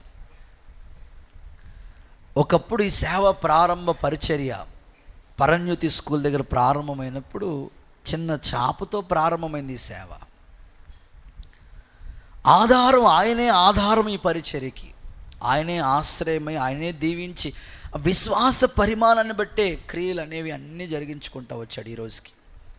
ఇంకా ఈ సంవత్సరం అంటాడు ఆయన, అద్భుతాలు మీకు చేస్తాను అన్నాడు. దేవుడికి స్తోత్రం చెప్పండి ఒకసారి. మరి అద్భుతాలు చేసినప్పుడు మన జీవితం ఇంకెంత విశ్వాసంతో ఎదురు చూడాలి. విశ్వాస పరిమాణాన్ని బట్టే కదా దేవుడు నీ జీవితంలో చేసేది అద్భుతాలు. మారని భర్త గురించి అయినా, పిల్లల గురించి అయినా నువ్వు విశ్వసించు, ప్రభు చేస్తాడు అని. యేసు నామములో మీ ఎడల జరిగించునుగాక. రైట్, ఇక 3వ మాటకు వచ్చేస్తాను. త్వరగా నేను ముందుకు వెళ్ళాలి. 3వ మాట, కొరింథీయులకు రాసిన మొదటి పత్రిక 12వ అధ్యాయం 9-10 వచనాలు ఒకసారి చదువుదాము. ఎవరికి దేవుడు అద్భుతాలు చేస్తాడు? ఆత్మ వలననే విశ్వాసమును, మరి ఒకనికి ఆత్మ వలనే విశ్వాసము, మరి ఒకనికి ఆత్మ వలనే స్వస్థపరచు వరం, మరి ఒకనికి అద్భుతాలు చేసే శక్తి. చాలు. 3వది పరిశుద్ధాత్మ పొందాలి. ఆమేనండి ఒకసారి మీ నోటితో. సో దేవుడు అద్భుతాలు చేయాలంటే అది పరిశుద్ధాత్మ ద్వారా జరుగుతుంది. మొదటిగా చెప్పాను పరిశుద్ధత ద్వారా, రెండవది విశ్వాసం, మూడవది ఏంటంటే పరిశుద్ధాత్మ. దేవుడు నా జీవితాల్లో ఏదైనా ఒక అద్భుతం చేయటం మొదలు పెట్టాలంటే ఖచ్చితంగా హోలీ స్పిరిట్, పరిశుద్ధాత్మ నింపుదల. ప్రభు చెప్పాడు కదా, సర్వజనులందరి మీద నా ఆత్మను కుమ్మరిస్తాను. మీలో ఎవరికైనా ఆత్మ కావాలంటే అడుగుండి, అడిగేవాడికి నిశ్చయముగా నా ఆత్మను ఇస్తానని చెప్పాడు. పెంతుకొస్తు పండుగ దినమున అందరి మేడగదిలో ఉంటే పరిశుద్ధాత్మ కోసం కనిపెడుతుంటే అగ్ని దేవుడు అభిషేకించాడు వారిని. సంఘం అంతటి మీద దేవుడు అభిషేకం కుమ్మరించి మీ కుటుంబాల్లో అద్భుతాలు దేవుడు మొదలుపెట్టునుగాక, ఆశ్చర్య కార్యాలు దేవుడు ఆత్మ ద్వారా జరిగించునుగాక, సంఘములో పరిశుద్ధాత్మ ద్వారా కార్యములు జరుగునుగాక. ఒక సందర్భం చెప్తాను. ఒక ఆయన డిగ్రీ చదువుతున్నాడంట. డిగ్రీ చదువుకునే వయసులో ఇంటర్మీడియట్ నుంచి 10th నుంచే సువార్త చేయటం ఆయనకు అలవాటు. ఇక ఇంటర్ అయిపోయింది, 10th ఇంటర్, డిగ్రీలో జాయిన్. డిగ్రీలో కూడా సువార్త చెప్తూ కాలేజీకి వెళ్ళటం, కాలేజీ నుంచి ఇంటికి వచ్చినప్పుడల్లా సువార్త కరపత్రికలు తీసుకుని ఖచ్చితంగా సువార్త చెప్పి వచ్చేవాడంట. ఇలాగే ఇయర్ ఎండింగ్, సంవత్సరాంతం వచ్చినప్పటికీ 3 రోజులు ఉపవాసం ఉందాము, ఆత్మతో నింపబడి అభిషేకించబడి 3 రోజులు దేవుని పాదసందులో కూర్చుందాం అనుకుని ఆయన అలాగే ప్రార్థన చేసుకున్నాడంట. న్యూ ఇయర్ స్టార్ట్ అయిపోయింది, ఆరాధనలన్నీ అయిపోయినాయి. ఆ మరుసటి రోజు నుంచే కాలేజ్కి వెళ్తూ ఉన్నాడు. వెళ్ళినప్పుడు బాగానే వెళ్ళిపోతాడు. వచ్చేటప్పుడు అందరికీ సువార్త చెప్తూ ఉంటారట. ఆయన చెప్పుకుంటా సువార్త చెప్పుకుంటా వచ్చేస్తూ ఉంటుంటే అలాగే రోజు వెళ్తున్నాడు, వచ్చేస్తున్నాడు. ఓ రోజు ఉదయం ఇంకా 8 అవుతుంది, కాలేజీకి రెడీ అవుతున్నాడు. రెడీ అవుతున్న వెంటనే ఒక కానిస్టేబుల్ లేదా పోలీస్ ఆఫీసరు ఇంటికి వచ్చి తలుపు కొట్టాడంట, డోర్ కొట్టాడంట. డోర్ కొడితే, ఇదేంటో నాయన, 3 రోజుల నుంచి ఉపవాసం ఉన్నాను, ఉపవాసం ఉంటే దేవుడు అద్భుతం చేస్తాను అనుకుంటే ఇదేంటి పోలీస్ ఆయన వచ్చాడు అని అనుకున్నారంట. వచ్చిన వెంటనే గబగబా డోర్ తీసి, ఏంటి సార్ మా ఇంటికి వచ్చారంటే, నిన్ను అర్జెంటుగా సిఐ గారు రమ్మన్నారు అన్నాడు.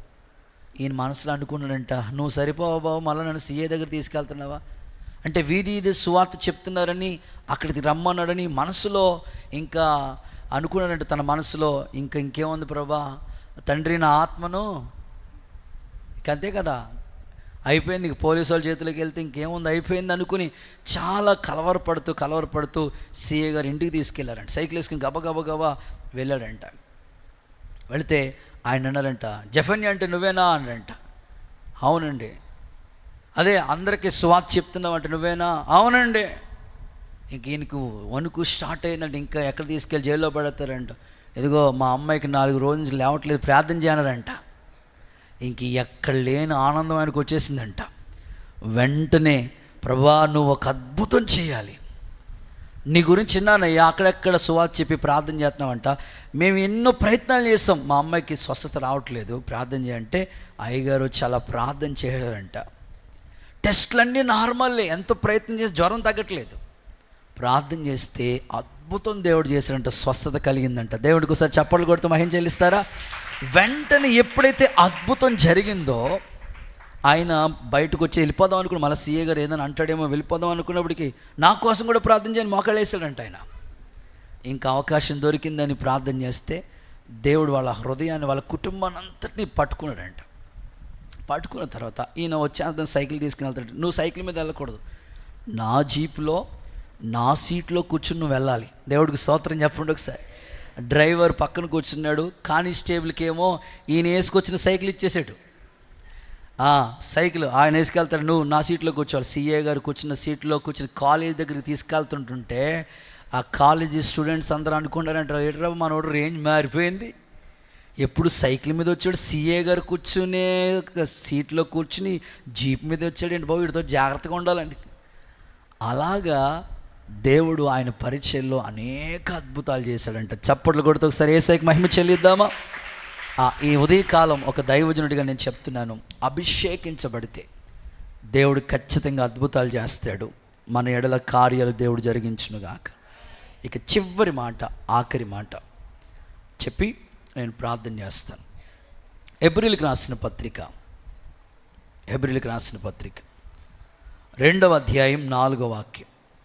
2వ అధ్యాయం 4వ వాక్యం త్వరగా చూద్దామా? ఆ మాట చదవండి, ప్రార్థన చేసుకుందాం. కాబట్టి ఆ పిల్లలు దేవుడు తన చిత్తానుసారంగా, 2వ అధ్యాయం 4వ వచనం, దేవుడు తన చిత్తానుసారంగా సూచక క్రియలు, మహత్కార్యాలు, నానా విధములైన అద్భుతాలు చేతను, వివిధములైన పరిశుద్ధాత్మ వరములను అనుగ్రహించుట చేత వారితో కూడా సాక్ష్యం ఇచ్చుచుండగా వినువారు చేత తనను దృఢపరచబడి. చూడండి, ఆ సందర్భం చూస్తే దేవుడు తన చిత్తానుసారంగా అద్భుతాలు అంటే 4వది దేవుని చిత్తం చేయాలి. ఆమెనండి ఒకసారి, అద్భుతం నీ ఎడల జరగాలంటే నువ్వు దేవుని చిత్తానికి అప్పగించుకో. ఇన్నాళ్ళు నీ ఇష్టం చేస్తూ వచ్చాయో నాకు తెలియదు, ఒకవేళ సొంత ప్రయత్నాలు కూడా చేసావేం తెలియదు. ఈసారి దేవా నా ఎడల నువ్వు అద్భుతం చేయాలనుకుంటున్నావు, నేను నీ చిత్తానికి అప్పగించుకున్నాను. అందుకే కదా ప్రభువు మాట అంటాడు,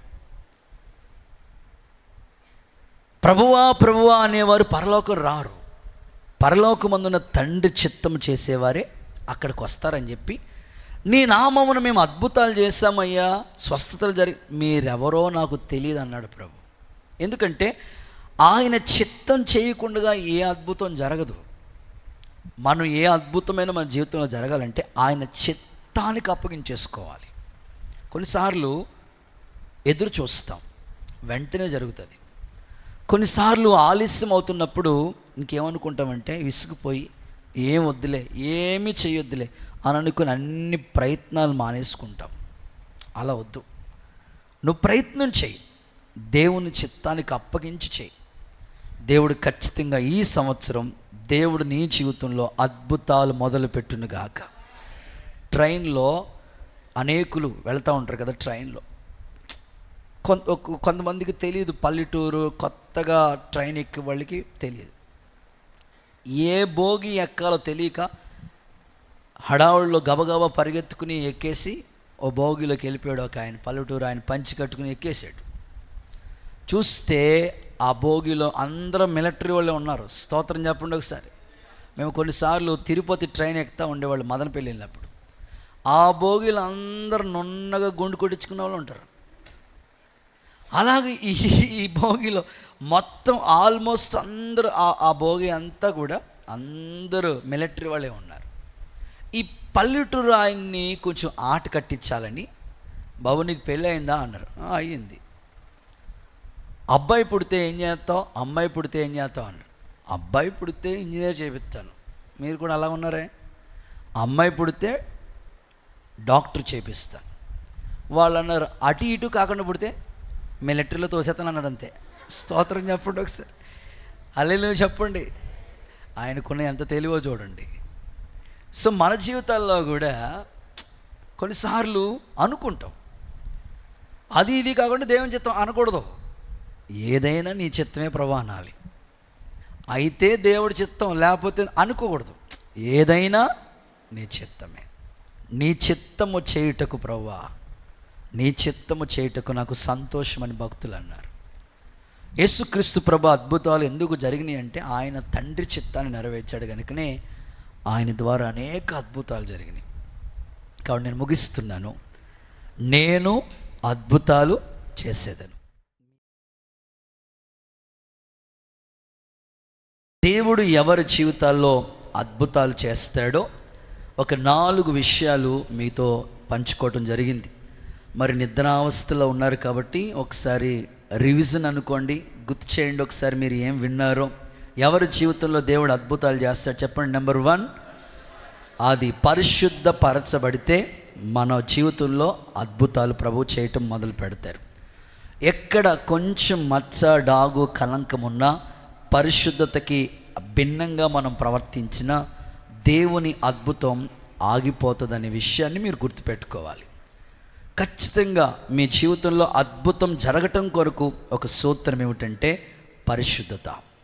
అది ఏదైనా సరే, నువ్వు వ్యాపారమా, ఉద్యోగమా, చేతి పనా, వివాహమా, సంతానమా, ఏ విషయంలో నువ్వు ఎదురు చూస్తున్నావో ఆ అద్భుతం కొరకు నువ్వు ఎదురు చూస్తున్నావు కనుక పరిశుద్ధతకు భిన్నంగా నీ జీవితంలో ఏది రానివ్వద్దు. పర్టికులర్గా యవనస్తులు, కుటుంబస్తులు, ఫ్యామిలీలో కూడా కుటుంబాల్లో సమస్యలు అనే వాటికి చోటు ఇవ్వకండి. చాలా కుటుంబాలు ఎట్లా ఉంటాయంటే, ఒక ఆయన సుబ్బారావు ఆయన ఒక ఆయన ఉన్నారంట. ఇక్కడ ఎవరైనా సుబ్బారావు అని ఉంటే ఏమనుకోకండి, మరి ఆయన పేరు సుబ్బారావు అంట. సుబ్బారావు అనే వ్యక్తి ఉంటే ఆయన ఇలాగా ఆ పక్కింటి వాళ్ళు అడిగారంట, ఏమండి సుబ్బారావు గారు ప్రతిరోజు మీ ఇంట్లోంచి నవ్వులు వినపడతా ఉంటే ఏంటండి మీ ఇంటి రహస్యం అని అడిగారంట. ఏం లేదండి, మా ఇంట్లో తపేలాలు ఉంటాయి కదా, చెంబులు, గ్లాసులు, అవన్నీ నేను మా భార్య మీదకి ఇసురుతాను. మా భార్యకి తగిలిందంటే నేను నవ్వుతాను. ఆవిడేం తక్కువ కాదు, ఆవిడ తిరిగి నా మీద ఇసురుతూ ఉంటుంది. నాకు తగిలిందనుకోండి, అబ్బా ఎంత గొప్పది మర్మం. ఈ రోజుల్లో కుటుంబాల్లో ఎక్కడ సఖ్యత అనేది కనిపించడం లేదు. దేవుని సేవకుడిగా నేను చెప్పగలిగిన మాట, మాటల్లో కూడా పవిత్రత, చూపుల్లో కూడా పవిత్రత, ఆలోచనలు, నిర్ణయాలు, A to Z సమస్తము దేవుడు పరిశుద్ధుడు కనుక సకల ప్రవర్తన విషయంలో పరిశుద్ధులుగా ఉందో దేవుడు అద్భుతాలు ప్రారంభించునుగాక. గుడ్. అందులో నేను మీకు ఎగ్జాంపుల్గా మోషే అని చెప్పాను కదా. మోషే ఇది పరిశుద్ధ స్థలం, నువ్వు పాదాలు ఆ చెప్పులు విడిచి రావాలని చెప్పాడు. అందుకే మోషే ద్వారా అద్భుతాలు ప్రభు చేశాడని. పౌలు గురించి కూడా గత రాత్రి చెప్పాలి. పౌలు ద్వారా విశేష అద్భుతాలు చేయించాడండి దేవుడు. ఎలాంటి అద్భుతాలు చెప్పండి? కారణం ఏంటి అంటే, పౌలు అంటే నేను క్రీస్తుని పోలి నడుచుకున్నాను, మీరు నన్ను పోలి నడుచుకోండి. ఎంత సవాలుగా చెప్పాడంటే, ఆయనలో క్రీస్తు మాట, జీవించువాడిని నేను కాదు, క్రియలు అన్నిట్లో క్రీస్తు ప్రభువే కనబడుతున్నాడు. కాబట్టి పౌలు ఆయన కచ్చి వేస్తే రోగుల మీద బాగైపోయేవారంట. సంఘంలో ఎవరు బలహీనలుగా ఉన్నా దైవజనుడిగా మేము కోరుకుంటున్నాం, సంఘం యొక్క పరిశుద్ధత, ఆ ప్రభావం వాళ్ళ మీద పనిచేసి యేసు నామములో స్వస్థత కార్యాలు దేవుడు జరిగించునుగాక. గట్టిగా చప్పలు కొడతారో సరే, యేసయ్యకి మహిమ. రైట్. రెండవది చెప్పండి. రెండవది, ఎప్పుడు దేవుడు అద్భుతాలు ఎవరి జీవితంలో చేస్తాడు? విశ్వాసం ఉంచాలి. అవిశ్వాసం ఉన్న చోట దేవుడు అద్భుతాలు చేయడు. దానికి ఎగ్జాంపుల్ పేతురు ఒకప్పుడు అవిశ్వాసిగా, అల్పవిశ్వాసిగా ఉన్నాడు. అయితే స్థిరమైన విశ్వాసం, దృఢమైన విశ్వాసం పేతురులోకి వస్తే ఆయన నీడ పడితే మంచాలు ఎత్తుకొని తీసుకొచ్చారు ఆయన దగ్గరికి. అలాంటి అద్భుతాలు పేతురు గారు ద్వారా దేవుడు చేశాడు. సో నెంబర్ 3, పరిశుద్ధాత్మ ద్వారా అద్భుతాలు. బైబిల్లో ఆత్మ ద్వారా ఎంతోమంది నింపబడి అద్భుతాలు చేస్తూ వచ్చారు. ఫర్ ఎగ్జాంపుల్ శాంసోన్ ఆత్మతో నింపబడినప్పుడే కదా సింహాన్ని ఎలా చీల్చేశాడు? మేక పిల్లని చీల్చినట్లు చేసేసాడు. చిన్న గాడిద దవడ ఎముక తీసుకుని 1000 మంది ఫిలిస్తీన్ని హతమార్చేశాడు. ఇవన్నీ ఎలా జరిగినాయంటే ఆత్మదేవుణ్ణి నింపుదల ఉన్నంతసేపు జరిగినాయి. తర్వాత స్థితి మారిపోయినప్పుడు, ఆ దేవునికి దూరంగా ప్రవర్తించినప్పుడు, దేవుడు ఎడబాసినప్పుడు తనలో శక్తి లేదు, ఏమీ చేయలేకపోయాడు. ఈరోజు పరిశుద్ధాత్మ నింపుదల మన జీవితంలో కార్యాలు చేస్తుంది. గుడ్. నెంబర్ 4, దేవుని చిత్తాన్ని చేయాలి. దేవుని చిత్తానికి అప్పగించుంటేనే మన జీవితంలో అద్భుతం అనేది ప్రభు చేస్తాడు. యేసయ్య తండ్రి చిత్తాన్ని చేశాడు. అందుకే యేసయ్య ద్వారా ఎన్నో అద్భుతాలు తండ్రి అయిన దేవుడు జరిగించుకుంటూ వచ్చాడు. సో 4 పాయింట్స్, 4 వ్యక్తుల్ని, నలుగురిని మీకు పరిచయం చేస్తూ అద్భుతాల గురించి మాట్లాడుతూ వచ్చాను. ఇక మిగిలిన 3 పాయింట్స్ కూడా త్వరగా నేను మీకు తెలియపరుస్తాను. 5వ మాట, ఎవరి జీవితంలో దేవుడు అద్భుతాలు చేస్తాడు, ఎవరికి దేవుడు అద్భుతాలు చేస్తాడు, ఈ వాగ్దానం ఎవరి జీవితంలో నెరవేర్చబడుతుంది అంటే చదవండి. యోబు గ్రంథం 5వ అధ్యాయం 5వ పాయింట్, యోబు గ్రంథం 5వ అధ్యాయం 8, 9 వాక్యాలు చదవగా విందాం. యోబు గ్రంథం 5వ అధ్యాయం 8, 9 వాక్యాలు చదవగా విందాం. అయితే నేను దేవుణ్ణి ఆశ్రయించుదును, దేవుణ్ణి ఆశ్రయిస్తాను, దేవునికే నా వ్యాజ్యమును అప్పగించుదును, దేవునికే నేను అప్పగించుకుంటాను. ఆయన పరిశోధింపజాలని మహాకార్యాలు, లెక్కలేనన్ని అద్భుత క్రియలు చేయువాడు. ఆమేన్. గట్టిగా చప్పలు కొడితే యేసుకు ఒకసారి మహిమ చెల్లిస్తారా? కొట్టిదేదో గట్టిగా కొట్టొచ్చు కదా. Happy new year. Okay, so అక్కడ యోబు అంటాడు, నేను దేవుణ్ణి ఆశ్రయిస్తాను, నాకు లెక్కలేనన్ని అద్భుతాలు ఆయన చేస్తాడు. ఓకే, 5వ మాట ఏంటంటే దేవుణ్ణి ఆశ్రయించాలి. ఎవరిని ఆశ్రయించాలి చెప్పండి? సో మన జీవితాల్లో ఏ సమస్య ఎదురైనా, లేకపోతే ఎలాంటి ప్రతికూల పరిస్థితులు గుండా మనం వెళ్ళినా దేవుణ్ణే ఆశ్రయించే మనసు మనకి రావాలి. పిల్లలు కలిగిన తల్లులు కొంచెం జాగ్రత్తగా ఉండండి, వాళ్ళని అసలు కథలను ఇవ్వకుండా జాగ్రత్తగా వాక్యానికి అవకాశం ఇద్దాం. ఓకే, దేవుణ్ణి ఆశ్రయిస్తే దేవుడు మనకి లెక్కలేనన్ని, పరిశోధింపలేని అద్భుతాలు మన జీవితంలో ఆయన చేస్తాడు. చాలా సందర్భాల్లో ఎక్కువ శాతం దేవుణ్ణి ఆశ్రయించవలసిన చోటులో మనం మనుషుల్ని ఆశ్రయిస్తున్నామేమో. ఒకసారి స్వపరీక్ష, ఆత్మ పరీక్ష చేసుకుందాం. ఆ చోటు దేవుణ్ణి ఆశ్రయించాలి. అందుకే భక్తుడు అంటాడు కదా, మనుషుల్ని నమ్ముట కంటే యెహోవాను ఆశ్రయించుట మేలు, రాజులు నమ్ముట కంటే యెహోవాను ఆశ్రయించుట మేలు అన్నాడు. అంటే ఏ సమయంలోనైనా సరే దేవుని ఆశ్రయం, బైబిల్ గ్రంథంలో 6 ఆశ్రయపురములు ఉన్నాయి. ఎప్పుడైనా బైబిల్ స్టడీ లాగా చెప్తారు.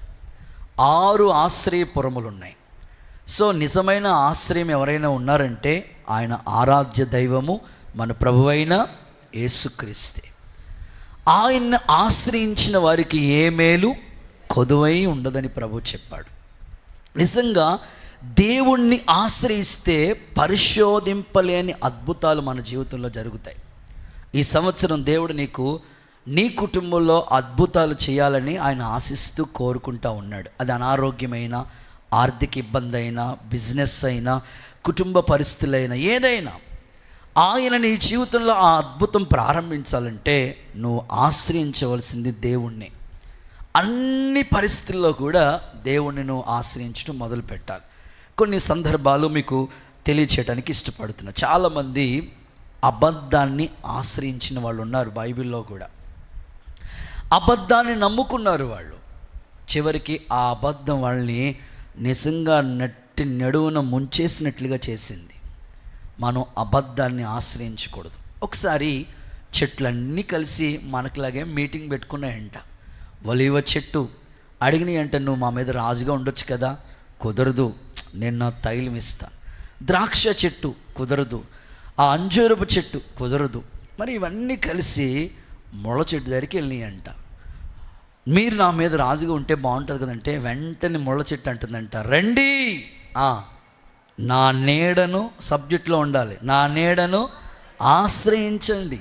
ఏమండి, ముళ్ళ చెట్టు దగ్గర నీడేముంటుంది? గుచ్చుకుంటాయి. కానీ ముళ్ళ చెట్టు అంటుందంటే నన్ను ఆశ్రయించండి. ఈరోజు నా ఎన్నో ఆపర్చునిటీని ఎదుట నన్ను ఆశ్రయించండి, నా దగ్గరికి రండి అని ఎంతోమంది నిన్ను పిలుస్తూ ఉంటారు. అయితే నువ్వు ఆశ్రయించింది ఎవరినో తెలుసా? దేవుణ్ణి మాత్రమే నువ్వు ఆశ్రయించాలి. బైబిల్ గ్రంథంలో ఒక సందర్భాన్ని మీకు చదివిస్తాను. ఆమోసు గ్రంథం 5వ అధ్యాయం 6వ వాక్య భాగాన్ని ఒకసారి చూడండి.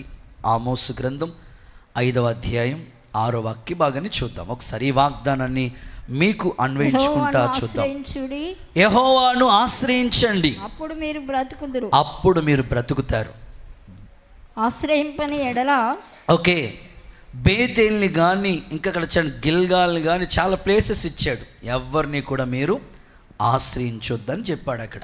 యెహోవాను ఆశ్రయించండి, అప్పుడు మీరు బ్రతుకుతారు. అంటే దేవుణ్ణి ఆశ్రయించే లైఫ్, దేవుణ్ణి ఆశ్రయించే బ్రతుకు వెరీ వండర్ఫుల్ మాట. నన్ను ఆశ్రయించే వారి యొక్క జీవితాలు ఎంతో దీవెనకరంగా ఉంటాయని ప్రభు జ్ఞాపకం చేస్తూ ఉన్నాడు. నిజంగా దేవుణ్ణి ఆశ్రయించి అద్భుతాలు చేసిన వాళ్ళు, అద్భుతాలు పొందిన వాళ్ళు బైబిల్లో చాలామంది ఉన్నారు. అందులో ఈరోజు గురువు శిష్యుల్ని ఇద్దరిని మీకు పరిచయం చేస్తాను. వాళ్ళే ఏలియా అండ్ ఎలీషా.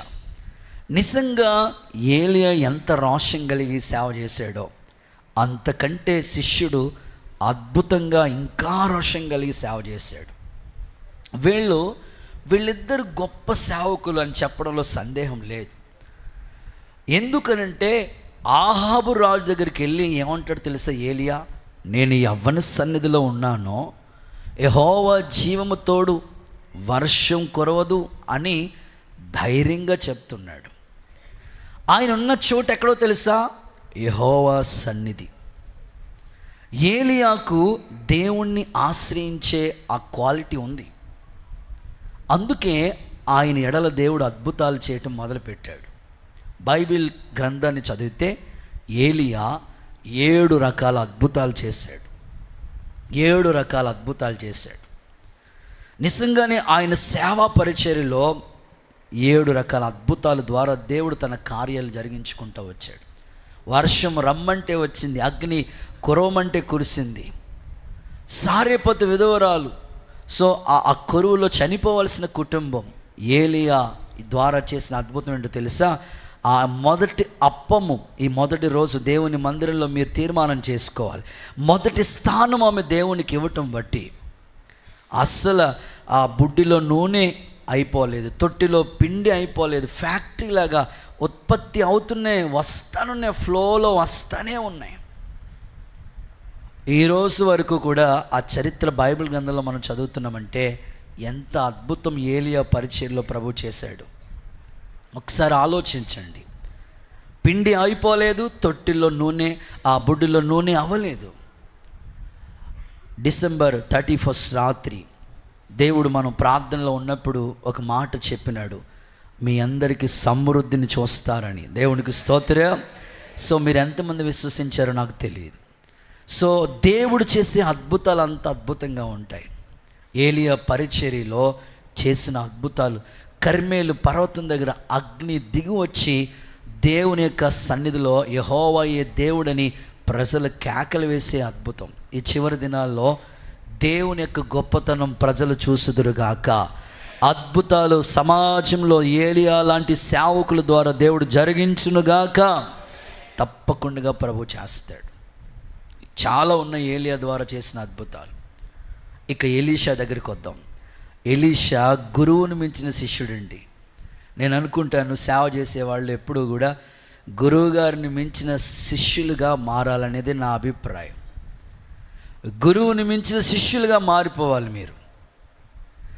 దైవజనుడిగా, ఒక సేవకుడిగా నేను ఒకవేళ ఈ పరిచర్యలో ఇప్పటికొక 9 సంఘాల పరిచర్య ప్రారంభించి ఉన్నాం. సో నాకన్నా నా వెనకాల వచ్చిన తరం సేవకులు పక్కన 0 సంపాదించాలి. దేవుడికి స్తోత్రం. 90 సంఘ ఆ స్థాయికి వెళ్ళాలి. వాళ్ళు గురువుని మించిన శిష్యులు అనిపించుకోవాలి. ఇప్పటికే ఆ మార్గంలో వారు నడిపించబడుతున్నారు. దేవుడు కృప రాబోతున్న కాలానికి మన షమ్మా మినిస్ట్రీస్లో గురువుని మించిన శిష్యులు తయారవుదురుగాక. అద్భుతాలు వారి ద్వారా కూడా ప్రభు జరిగించునుగాక.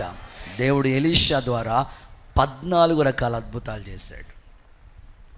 ఎలీషా ద్వారా.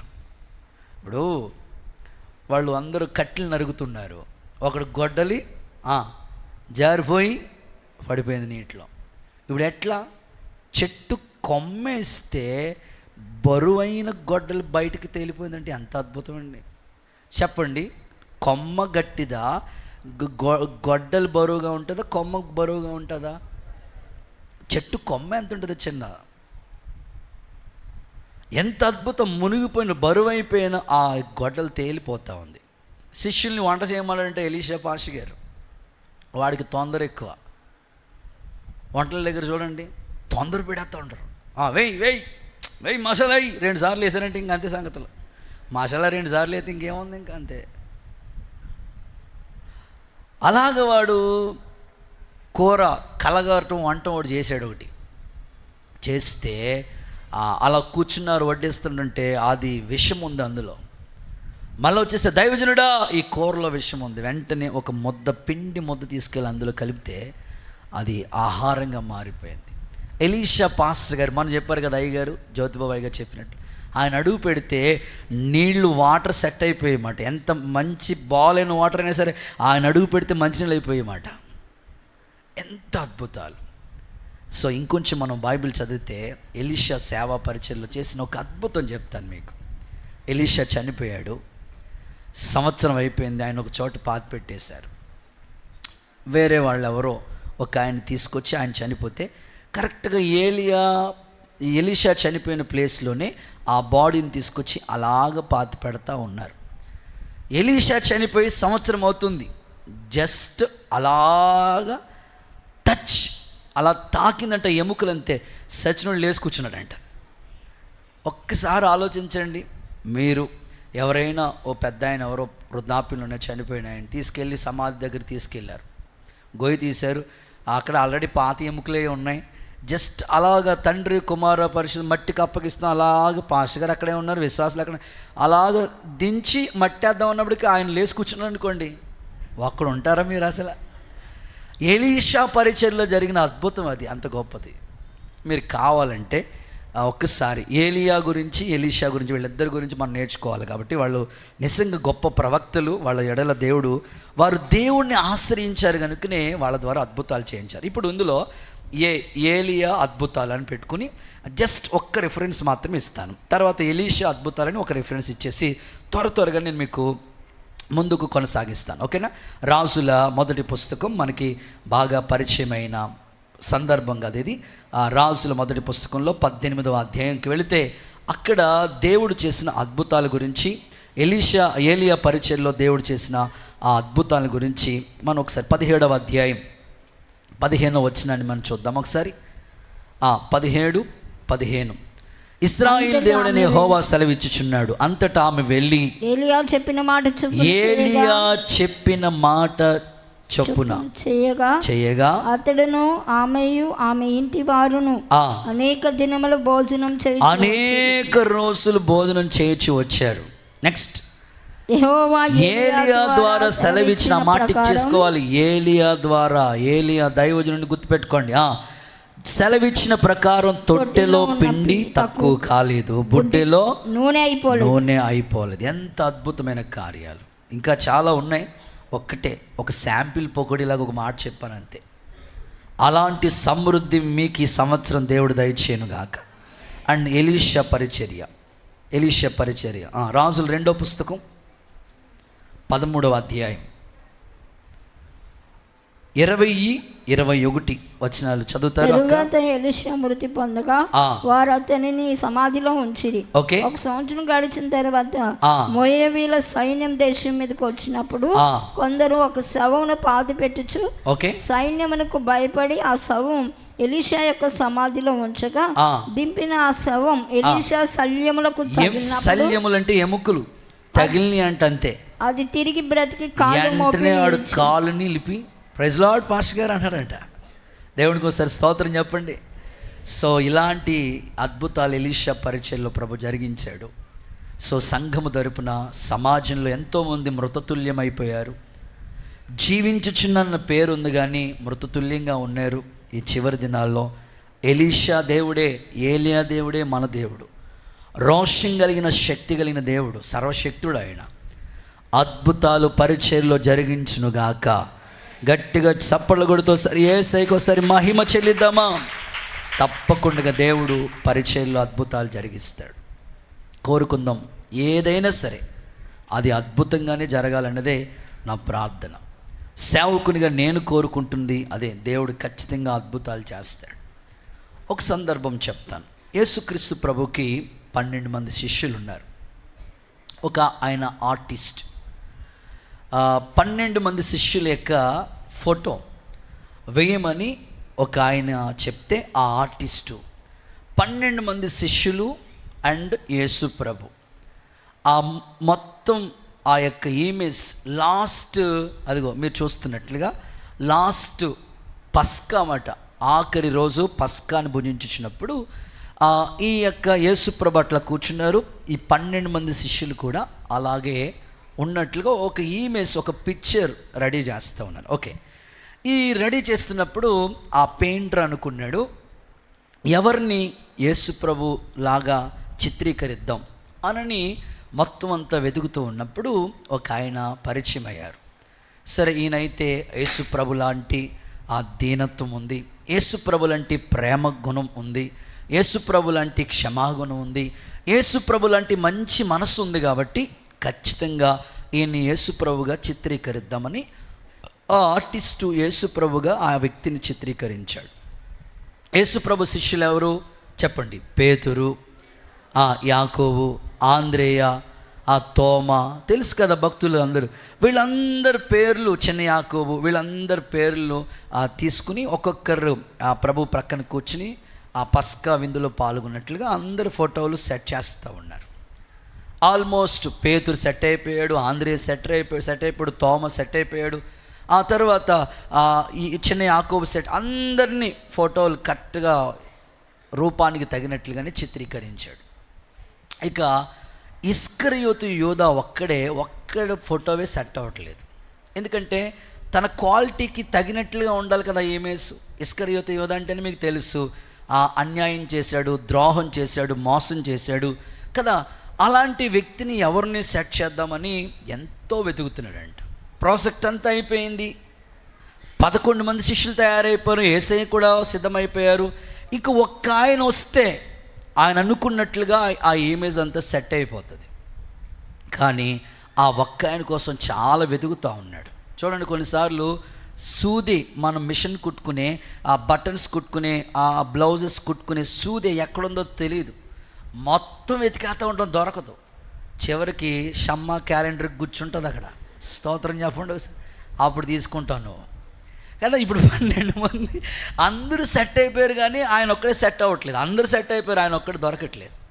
ఎట్లాగని దొరుకుతామని వెతుకుతా ఉంటుంటే ఒక ఆయన ఇస్కరియోతు లాంటి వ్యక్తి కనిపించాడు. మొత్తం మీద ఆ ఫేస్ రీడింగ్, ఆ స్థితిగతులు అన్నీ అలాగే ఉన్నాయి, కనపడుతున్నాయి. సరేనని ఆయన రిక్వెస్ట్ చేసుకుని జాగ్రత్తగా తీసుకుని, మీరు ఇక్కడ కూర్చోండి, మేము ఫోటో గీస్తానని అలాగే జాన్ వెస్లీ లాగా మొత్తం అలా ఫొటోస్ అన్నీ గీసేసాడు అన్నమాట. అలాగ రెడీ చేసేసాడు. రెడీ చేసిన తర్వాత థ్యాంక్ యూ బ్రదర్, మొత్తం మీద నాకు సమయం ఇచ్చి కూర్చున్నందుకు థ్యాంక్ యూ అని అంటూ ఉంటుంటే ఆ వ్యక్తి, ఇస్కరియోతు యూదా అనే వ్యక్తి ఆడవటం మొదలుపెట్టాడు. అస్సలు గుక్క తిప్పుకోకుండా ఏడుస్తూ ఉన్నాడు. ఇది ఎట్రా బాబు, నీ ఫోటో తీస్తే, నీ ఫోటో గీస్తే నువ్వెందుకు ఏడుస్తున్నావు భక్తుడా? సంతోషంగా ఉండాలి కదా, నువ్వెందుకు ఏడుస్తున్నావు అంటే, లేదండి, నేను ఫస్ట్ మీరు యేసుప్రభు ఎవరో అని వెతికినప్పుడు ఫోటో గీసారే, ఆ వ్యక్తి నేనేనండి. అవునా, నువ్వు యేసుప్రభువా? ఎప్పుడు ఇస్కరియోతు యూదాలా మారిపోయావు అంటే, ఆయన అంటాడు, దేవుడితో నాకు సహవాసం ఉన్నంతసేపు నేను బాగుండేవాడిని అండి. దేవుడితో నాకు సహవాసం, ఆయన్ని ఆశ్రయించవలసిన స్థితి లేక, లోకము, పాపము, శాపము, ఆ ఫ్రెండ్ సర్కిల్, వీటికి నేను ప్రాధాన్యతనిచ్చి వాళ్ళని ఆశ్రయించడం వలన యేసు ప్రభులో ఉన్న దీనత్వం పోయింది. ఆయనలో ఉన్న ప్రేమ గుణాలు, ఆయనలో ఉన్న క్షమాగుణం, ఆయనలో ఉన్న సాత్వికం, ఆ క్వాలిటీస్ అన్నీ పోగొట్టేసుకున్నానయ్యా. ఇదిగో పాపాన్ని, లోకాన్ని ఆశ్రయించి, ఇదిగో నిజంగానే ఒక మాటలో చెప్పాలంటే వెన్నుపోటు పొడిచినట్లుగా, యేసు ప్రభుకి అన్యాయం చేసినట్లుగా, ద్రోహం చేసినట్లుగా, నేను నిజంగా దేవుడికి ద్రోహం చేసినట్లుగానే ప్రవర్తించానయ్యా అనని ఏడుస్తూ ఉన్నాడంట. కావాలంటే మీరు ఆ ఇమేజ్లో చూడండి, 12 మంది శిష్యులు ఉంటారు, యేసు ప్రభు ఉంటారు. మధ్యలో కూర్చున్న యేసు ప్రభుకి ఆ మూడో వ్యక్తికి సేమ్ పోలికలు కనబడతా ఉంటాయి. సేమ్ కలర్, రెడ్ కలర్లో చూడండి. ఆయన ఇస్కరియోతు యూదా, దేవుడికి స్తోత్రం కలుగునుగాక, ఏడుస్తూ ఉన్నాడంట. నేను ఎందుకు ఈ సందర్భం చెప్పానంటే, ఒకసారి హల్లెలూయా అని చెప్పండి. మీరు ఇంతవరకు ఎవరిని ఆశ్రయించారో, ఒకవేళ పాపం వైపుకి వెళ్ళిపోతున్నారా, చెడు సహవాసాల వైపుకి వెళుతున్నారా? అలా ఉంటే దేవుడు మీ ఎడల అద్భుతాలు చేయలేడు. శిష్యులుగా ఉన్నవాళ్ళు దేవునికి, దేవుడు అంటాడు, నాకంటే గొప్ప కార్యాలు చేస్తాడన్నాడు. కాబట్టి గురువుని మించిన శిష్యుడు ఎలీషా అనిపించుకున్నాడు. పరిచర్యలో ఉన్నవాళ్ళు గొప్ప సేవ జరుగుతూ వచ్చింది ఇంతకాలం. ఇంతకు మించి గొప్ప భుజాల మీద దేవుడు మనకు ఒక మందసం ఉంచాడు. దేవుని పనిని కడముట్టించడానికి, బలమైన పరిచర్య చేయటానికి యేసు నామములో అద్భుతాలు మన ద్వారా దేవుడు జరిగించునుగాక. గుడ్. ఇక 6వ మాట చెప్తాను, 6th one. ఎవరు ఎడల దేవుడు అద్భుతాలు చేస్తాడు చెప్పండి? దేవుణ్ణి ఆశ్రయించాలి. నెక్స్ట్ చూద్దాం. యెషయా గ్రంథం 25వ అధ్యాయం మొదటి వచనం చూడండి. యెషయా గ్రంథం 25 మొదటి వచనం. యెహోవా నీవే నా దేవుడవు, యెహోవా నీవే నా దేవుడు అయ్యా, నేను నిన్ను హెచ్చించెదను, నేను నిన్ను హెచ్చిస్తాను, నీ నామాన్ని స్తుతించెదను, నీ నామాన్ని స్తుతిస్తాను, నీవు అద్భుతములు చేసితివి. చప్పలు కొడతారు ఒకసారి ప్రభుకి మహిమ. గుడ్. 6వదిగా స్తుతించాలి అనండి. అంటే స్తుతి ద్వారా ఒక అద్భుతం దేవుడు జరిగిస్తాడు. సనక్కూడదు. మీ నోట ఎప్పుడు కూడా ఏం వినబడాలి తెలుసా? స్తుతి. స్తుతి నైవేద్యము, స్తుతి మాత్రమే మీ నోట రావాలి. యెహోవా నేను నిన్ను స్తుతించెదను, నీవు నాకు అద్భుతాలు చేసేదివి.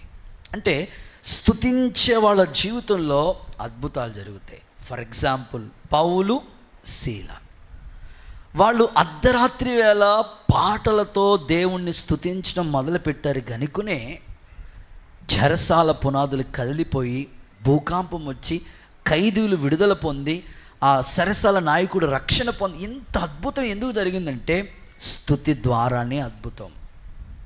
Praise and worship. ప్రతిరోజు స్తుతి నీ పరిస్థితిని మారుస్తుంది. నీ ఆత్మీయ జీవితంలో స్తుతి నీ స్థితిని మార్చేస్తుంది. కోరుకో. నీ నోట ఎప్పుడు కూడా దావీదు వలె 7 సార్లు రోజుకి స్తుతించే అనుభవం యేసు నామములో మీకు అనుగ్రహించబడునుగాక.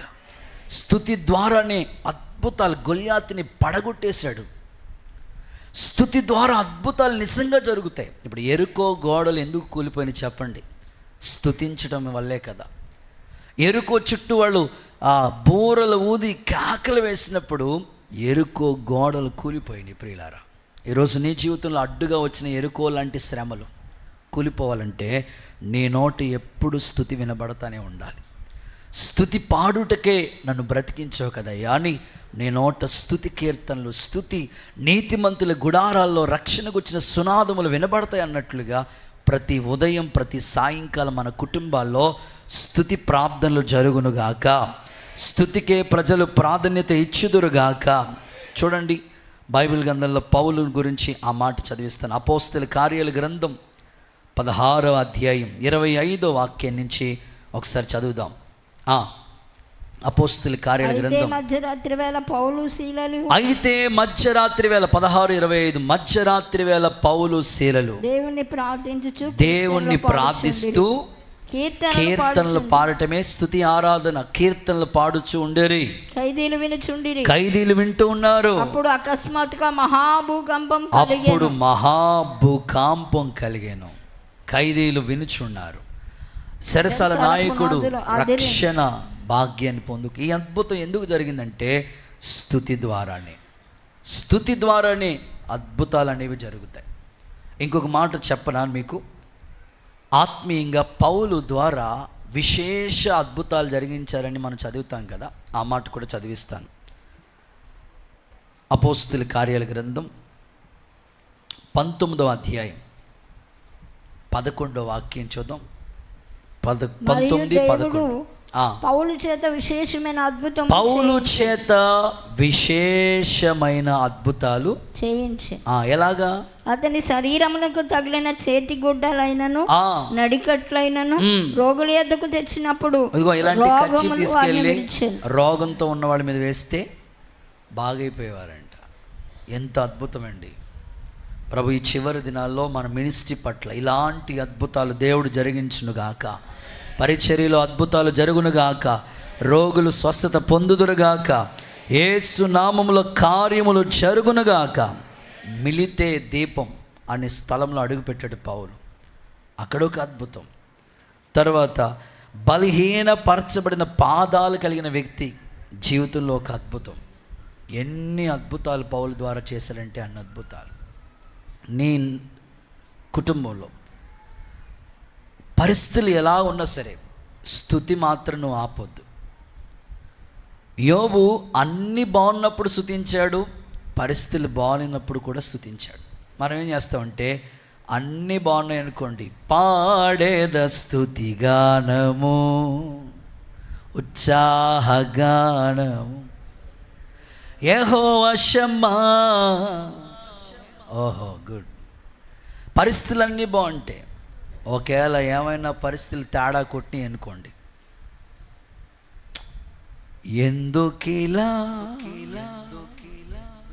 జరిగిందని వెనకాల సన్నాయి పట్టుకుని వస్తుంటాడు మా వాడు మాట కదా. స్తుతించాలండి. స్తుతి ద్వారా అద్భుతాలు జరుగుతాయి నీ జీవితంలో. భక్తులు ఎందరో వాళ్ళ జీవితంలో అద్భుతాలకి కారణం ఏమిటంటే స్తుతి. నేను ఎక్కువగా ఇంట్లో ఉన్నాననుకోండి, ఎప్పుడైనా తక్కువ ఉంటే మాత్రం ఇంకా నా నోట ఎప్పుడు స్తుతి కీర్తనలు వస్తూనే ఉంటాయి, పాడుకుంటూనే ఉంటాను, పాటలు ఆలాపన చేసుకుంటూ. పరంజ్యోతి స్కూల్ దగ్గర అయితే అస్సలే నేను గదిలో ఉండేవాడిని, అక్కో గదిలో ఉండేవారు. ప్రతిరోజు ఇంకా అప్పుడు సేవ లేదు, రోజు అలా పాటలు పాడుకుంటూనే నా పని. సైకిల్ మీద వెళ్ళిపోతూ పాటలు పాడుకుంటూ ఉండేవాళ్ళు. సో బైబిల్ చెప్తుంది కదా, స్తోత్ర రూపమగు కొత్త కీర్తన మీ నోట దేవుడు పలికించాడు. నిజంగా స్తుతి మన స్థితిని మారుస్తుందని కోరుకుందాం. స్తుతి ద్వారా మీ ఇంట్లో మీ కుటుంబాల్లో అద్భుతాలు దేవుడు జరిగించునుగాక. ఇంకొక అద్భుతం చెప్పనా? యెహోషాపాతు అనండి. యుద్ధం ఎలా చేశాడు చెప్పండి. హలో, యెహోషాపాతు యుద్ధం ఎలా చేశాడు? కత్తులు పట్టుకెళ్ళాడా? ఏమైనా ఆయుధాలు తీసుకెళ్ళాడా? లేదు. స్తుతించి ఒక టీం రెడీ చేశాడు. కొయ్యరు బిడ్డలందరినీ రెడీ చేశాడు. 3 రాజ్యాలు, రాజులు, సైన్యం దండెత్తి వచ్చారు యెహోషాపాతు మీదకి. వచ్చిన వాళ్ళు వచ్చినట్లుగానే హతమార్చైపోయినట్లుగా, లేకపోతే వాళ్ళకి వాళ్ళే పొడుచుకున్నట్లుగా దేవుడు వాళ్ళకి మాతృగణలు పెట్టించాడు కదా. ఎలా జరిగింది అద్భుతం అంటే స్తుతి ద్వారానే. కాబట్టి ఇన్ని బైబిల్ ఎవిడెన్స్, ఎన్నో ఆధారాలు ఉన్నాయి. స్తుతి ద్వారా అద్భుతాలు జరిగాయి. నీ జీవితంలో కూడా మానక స్తుతించు, విసుకక స్తుతించు, ఆ రోజుకి 7 సార్లు స్తుతించు. ప్రభు నీ జీవితంలో అద్భుతాలు ప్రారంభించునుగాక. యెహోషువ పుస్తకం 6వ అధ్యాయం 20వ వచనం చదవండి. యెహోషువ పుస్తకం 6వ అధ్యాయం 20వ వచనం చదవండి త్వరగా. బూరలు ఊదగా ప్రజలు కేకలు వేసిరి. ప్రజలు కేకలు వేశారు. బూరల ధ్వని విన్నప్పుడు ప్రజలు ఆర్భాటంగా కేకలు వేయగా ప్రాకారములు కూలెను. అందరూ సరే ఆమేనంటారా? నీకు అడ్డొచ్చే ప్రతి ప్రాకారాన్ని దేవుడు కూల్చివేయునుగాక. దేవుడు సైన్యములకు అధిపతిగా యెహోవా నీ ముందు నడుచునుగాక. నీ భర్త, నీ కుటుంబం, నీ ఇంటి వాళ్ళకి ఏదైతే ఆటంకాలుగా ఉన్నాయో, ప్రమోషనా, ట్రాన్స్ఫరా, లేకపోతే ఇల్లా, సంతానమా, వివాహమా, ఏది నువ్వు పొందుకోకుండా అడ్డుగా ఉందో స్తుతించు. రోజంతా దేవుని సందులో ఇంకేమీ చేయకుండా స్తుతించడం మొదలుపెట్టు. నీ జీవితంలో అడ్డుగా ఉన్నవన్నిటిని దేవుడు తెంచేస్తాడు. స్తుతి ద్వారా గొప్ప అద్భుతాలు దేవుడు నీ జీవితంలో ప్రారంభించునుగాక. ఒక సందర్భం మీకు చెప్తాను, జాగ్రత్తగా ఆలకించాలి. స్తుతించవలసిన వారి నోట ఎన్నో వ్యర్థమైనవి వస్తూ ఉన్నాయి. స్తుతించవలసిన వారి యొక్క కుటుంబాల్లో సతాయించే వాళ్ళుగా మారిపోతున్నారు. ఎలాగో ఒక సందర్భం మీకు చెప్తాను. అదేమిటంటే, ఒక క్రిస్మస్, న్యూ ఇయర్ ప్రేయర్స్ జరుగుతూ ఉన్నప్పుడు సర్వసాధారణంగా స్కిట్లు వేస్తూ ఉంటారు. అంటే స్కిట్ ద్వారా కూడా సమాజానికి ఏదో ఒక చిన్న పాఠం నేర్పించాలని ముఖ్య ఉద్దేశం, అంతే.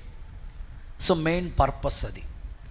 సో మొత్తం మీద వాళ్ళు మాస్టర్ ప్లాన్ వేసుకుని చక్కగా ఆలోచింప చేసి ఒక స్కిట్ ఒకటి వాళ్ళు ప్రిపేర్ చేశారు, సిద్ధపరిచారు ఒక చోట. ఆ స్కిట్ వేసుకుని వాళ్ళు స్కిట్ అంతా అయిపోయింది. స్కిట్ అయిపోయిన తర్వాత ఎవరింటికి వాళ్ళు వెళ్ళిపోవటానికి సిద్ధమవుతూ ఉన్నారు. ఒక చోట ఆ యొక్క ప్రేయర్ అయిపోయింది. ఇంకో చోట ప్రేయర్ జరుగుతూ ఉంది. అంటే December 31 వాచ్ నైట్ సర్వీస్. కొంతమంది 12 గంటలకే కేక్ కట్ చేసేసుకుని ఆమెను అంటారు. ఇంకా వాక్యం ఇంకేమీ లేకుండా 12 అయిపోయింది, ముగించారు, ముగింపు ప్రార్థన, తండ్రి పిత్ర పుత్ర అంతే అయిపోయింది. వాక్యము వాగ్దానం ఇంకేమీ లేదు. సరే, ఇంకో చోట వాక్యం చెప్తా ఉన్నారు, ప్రార్థనలు జరుగుతున్నాయి, సాక్ష్యాలు చెప్తా ఉన్నారు. సరే, స్కిట్ అంతా అయిపోయింది. ఆ స్కిట్ వేసి వ్యక్తి ఇంటికి వెళ్ళి చిరాగ్గా ఉంటే చెమటలు పట్టేసి సాతానుగాడు వేషం వేసినట్టున్నాడు రాత్రిలాగా. దేవుడికి స్తోత్రం చెప్పండి. సాతానుగాడికి కొమ్ములు ఉన్నట్లుగా అలాగ అన్నీ పెట్టుకుని వాళ్ళు చేశారు. వెళ్ళిపోతూ ఉన్నారు అన్నమాట. ఇంటికి వెళ్ళిపోయి స్నానం చేసేసి మరలా వద్దాంలే అని అనుకుని, పొద్దున్న వద్దాంలే January 1st అనుకుని వెళ్ళిపోతూ ఉన్నాడు. ఒక చోట వాక్యం చెప్పే ముందు గ్రీటింగ్ చెప్పమని ఒక ఆయనకి మైక్ ఇచ్చారు. మైక్ తీసుకుని, ఇదిగో ప్రియులారా, కొత్త సంవత్సరం వస్తుంది, జాగ్రత్తగా ఉండాలి. సాతాను మరాడు, సాతానుగాడు, ఆడికి కొమ్ములు ఉంటాయి, ఆడి నాలుగు ఎంత పెద్దగా ఉంటుంది, ఆడు ఇలా గంభీరంగా ఉంటాడు. గ్రీటింగ్ చెప్పమంటే ఎవరి గురించి చెప్తున్నాడు? సాతానుగాడి గురించి మొదలుపెట్టాడు. అసలు వాడి పేరే ఎత్తకూడదు, వెతితే ఆడు కాముగా ఉండడు. దేవుడికి స్తోత్రం చెప్పండి. అంతే. వీడు మాట్లాడుతా గ్రీటింగ్ చెప్పమంటే సాతానుగాడు అది ఇది ఇది అని అంటున్నప్పటికీ వాడు వెళ్ళిపోతూ ఉన్నాడు. ఆ డ్రామా వేసినాడు, రంగులు ఆ కలర్ బట్టలు వేసుకుని వెళ్ళిపోతూ ఉంటుంటే చినుకులు పడుతున్నాయి, వర్షం పడుతూ ఉంటుంటే, అరే ఇప్పుడు తడిసిపోతే ముద్దయిపోతాం అనుకుని ఇక్కడ చర్చిలో ప్రార్థన జరుగుతుంది కదా అనుకుని కరెక్ట్గా వెళ్ళి అక్కడికి ముందుకు వచ్చాడు. దేవుడికి స్తోత్రం చెప్పండి.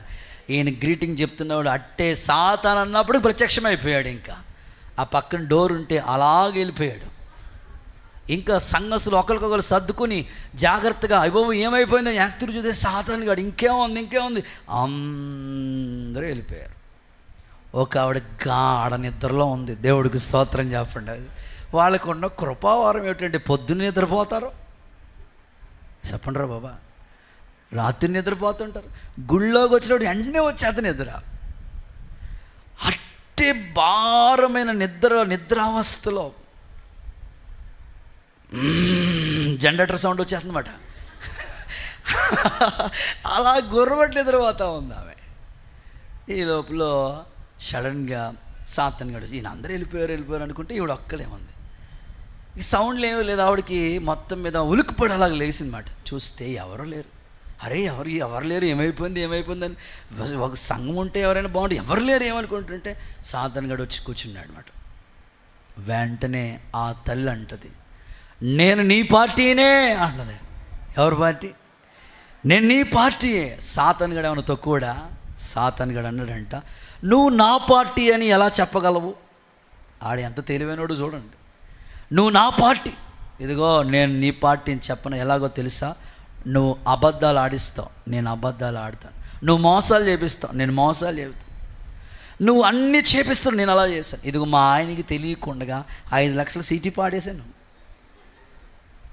అన్ని నిజాలు, భర్తకు తెలియకుండా ఏమేమి చేసిందో అన్ని నిజాలు చెప్పేస్తూ ఉంది.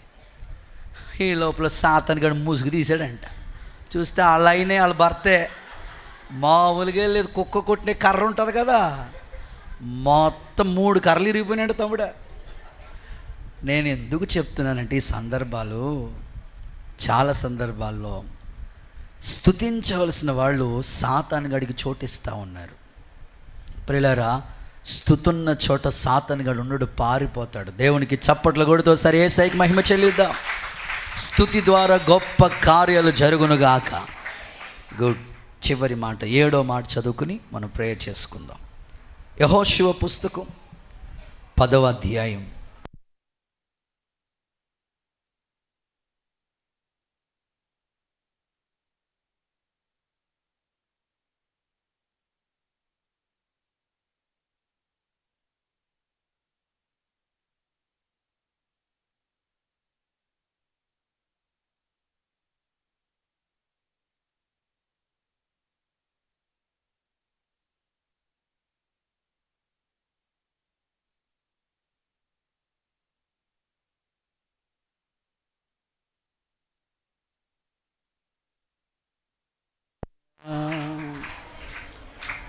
హల్లెలూయా.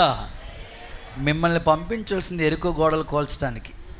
దేవుడికి స్తోత్రం చెప్పండి. పౌలు శీలలు ఉన్నారు కానీ మిమ్మల్ని పంపిస్తే ముందే స్తుతించమన్నప్పుడు మీ నోరు తెరవాలి, ఆ స్వరం తెరవాలి. దేవుని కృప మీ మీదకి దిగవచ్చునుగాక, కృప దిగవచ్చునుగాక, ఇంకొంచెం గట్టిగా కృప దిగవచ్చునుగాక. హల్లెలూయా. చప్పట్లు కొడుతుండగానే ప్రభు కార్యములు జరిగించునుగాక. గుడ్. చివరి మాట, ఆఖరి మాట చెప్పి ప్రార్థన చేస్తాను. యెహోషువ పుస్తకం 10వ అధ్యాయం 12వ వాక్యాన్ని చదవగా విందాం. యెహోషువ పుస్తకం 10:12. యెహోవా ఇశ్రాయేలు ఎదుట అమోరీయులను అప్పగించిన దినమున ఇశ్రాయేలు వినుచుండగా యెహోవాకు ప్రార్థన చేశాను. ఏమని? సూర్యుడా నీవు గిబియోనులో నిలిచిపో. చంద్రుడా నీవు అయ్యా లోయలో ఆగిపో. జనులు తమ శత్రువుల మీద పగ తీర్చుకొని వరకు. సూర్యుడు నిలిచెను, చంద్రుడు ఆగెననే మాట యాషేరు గ్రంథం రాయబడి ఉంది. సూర్యుడు ఆకాశం మధ్య నిలిచి ఇంకా ఒక రోజు అస్తమించలేదు. దేవుడికి స్తోత్రం కలుగునుగాక. సో 7వది ప్రార్థన చేయాలి. ఆమేనని చెప్పండి. సో అక్కడ అద్భుతం అని లేదు, కానీ సూర్యుడు ఆగిపోవడం అంటే అది అద్భుతమా కాదా చెప్పండి? ఎంత అద్భుతం. ఇప్పటికీ కూడా లెక్కలు పెడతా ఉంటుంటే ఒకరోజు తేడా వస్తూ ఉంది. కారణం ఏమిటంటే యెహోషువ ప్రార్థన. సూర్యుడా అయ్యా లోయలో ఆగిపోమంటే ఆగిపోయాడు. చంద్రుడా అయ్యా లోయలో నీరిపోమంటే ఆగిపోయాడు. సూర్యుడు గిబియోన్లో ఆగిపోమంటే ఆగిపోయాడు. అంటే యెహోషువ ప్రార్థన అద్భుతాలు చేసింది. దేవునికి మహిమ కలుగునుగాక. మరి ఈ సంవత్సరం నీ ప్రార్థన జీవితం ఎలా ఉంటుంది? నువ్వు చేయాలనుకుంటున్న తీర్మానాలు ఎలా ఉన్నాయి? ఈ క్రొత్త సంవత్సరంలో కొత్త బట్టలు ధరించుకున్నాం, సంతోషం. క్రొత్త మనస్సుతో అడుగు పెట్టాం, చాలా సంతోషం. క్రొత్త ప్రార్థన లైఫ్ను కూడా సాధిద్దాం, సంపాదించుకుందాం. ఎప్పుడు ఆ 5 నిమిషాల ప్రార్థనే, లేకపోతే ఆ అలవాటు ప్రకారంగా చేసే ప్రార్థనే, లేదా ఒక పాఠం అప్పచెప్పేటట్లుగానే కాకుండా భారం కలిగి యెహోషువ లాంటి అద్భుతాలు చేసే ప్రార్థన శక్తిని మనం పొందుకుందాం. యేసు నామములో మీ ఎడల దేవుడు అద్భుతాలు ప్రారంభించునుగాక. యేసు నామములో జరుగునుగాక. ప్రభు మాటిస్తే డెఫినెట్లీ ఖచ్చితంగా చేస్తాడు ఆయన అద్భుతం. కాబట్టి ఇప్పటికే మీరు మంచి ప్రార్థన పరులు. అక్క ఒక 12 గంటల ప్రార్థన లైఫ్ కలిగిన, లేదా 24 గంటల కంటిన్యూగా ప్రేయర్కి సంబంధించిన ఒక టీం ఒకటి రెడీ చేశారు. డైలీ కంటిన్యూగా ప్రేయర్స్ చేసే వాళ్ళని కొంతమందిని దేవుడు అనుగ్రహించాడు.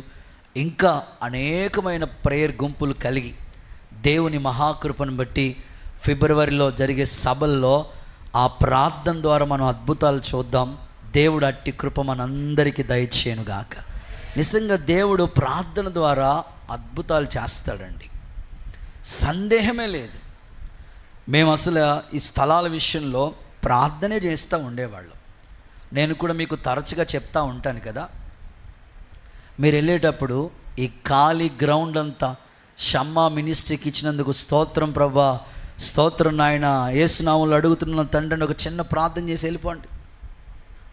చేయరా? ఆ చిన్న పెట్టుబడి కూడా పెట్టరా మీరు? మీరు వెళ్ళేటప్పుడు ఖచ్చితంగా గ్రౌండ్ అంతా తిరిగి, మీరందరూ గ్రౌండ్ తిరుగుతున్నప్పుడు స్థలం గల వానరు వస్తాడు. దేవుడికి స్తోత్రం కలుగునుగా. దేవుడికి స్తోత్రం. నిజమే, హనుమాన్ జంక్షన్ అయ్యగారు అలాగే చేశారు. దేవదాస్ అయ్యగారు సేవ అలాగే. స్థలం కావాల్సి వస్తే ప్రభా ఈ స్థలం ఇచ్చినందుకు స్తోత్రం అయ్యా అనేవాడంట ఆయన. బ్రాంచ్ చర్చ్ వాళ్ళు గమనించాలి. మందిరాలు లేక అరుగుల మీద హాల్లో ఇరికిరిగ్గా ఇబ్బంది పడుతున్నారు కదా, మీరు పట్టుదలతో యెహోషువలాగా ప్రార్థన చేయాలి. అద్భుతం దేవుడు ఈ సంవత్సరం చేయబోతున్నాడు. మందిరాలు కట్టించబోతున్నాడు. విశ్వసించిన వాళ్ళందరూ ఆమేనని చెప్పండి. సో దేవుడు షమ్మాలో ఎన్నో అద్భుతాలు చేశాడు. ఆ దైవజనుడు చెప్తారు సాక్ష్యంలో, మాకు స్థలం లేనప్పుడు మేము ఈ ప్రక్క స్థలం ఇచ్చినందుకు స్తోత్రం ప్రభా అని చెప్తా ఉండేవాళ్ళం. దేవుడు ఆటోమేటిక్గా ఆ స్థలం కలిగిన వానరులను తీసుకొచ్చి ఈ స్థలం మీకు ఇచ్చేస్తామని ఇచ్చేశారు. మరి మందిరం కట్టాలా, పునాది వరకు వచ్చింది. సంఘస్థులు వాళ్ళు ఇచ్చిన డబ్బులతో పునాది వేశారు. ఇక లోపల ఇసుక నింపాలి, అవకాశం లేదు. వెళుతున్న లారీ కరెక్ట్గా చర్చి ముందు వచ్చి స్టాప్ అన్నట్టుగా ఎవరో చెప్పినట్టుగా టైర్ పంచర్ అయ్యి అక్కడ ఆగిపోయింది. ఇక ఇసుక ఎక్కడ తీసుకెళ్తాడు? దించేసి, అయ్యా డబ్బులు తర్వాత చూసుకుందాం అయ్యా, మీరు డబ్బులు మిమ్మల్ని అడిగామా, మీరు బాగున్నప్పుడు ఇద్దరుగానే అలా దించేసేసి వెళ్ళిపోయారు. ఇటక అలా వచ్చేసింది. మొత్తం మందిరం అంతా షేప్ అంతా రెడీ అయిపోయింది, పైన రేకుకి డబ్బులు లేవు. ఎలా కరెక్ట్గా ఆ సంవత్సరం ఎవరో కోల్డ్ ఫామ్ పెట్టుకున్నాడంట. దేవుడికి స్తోత్రం చెప్పండి.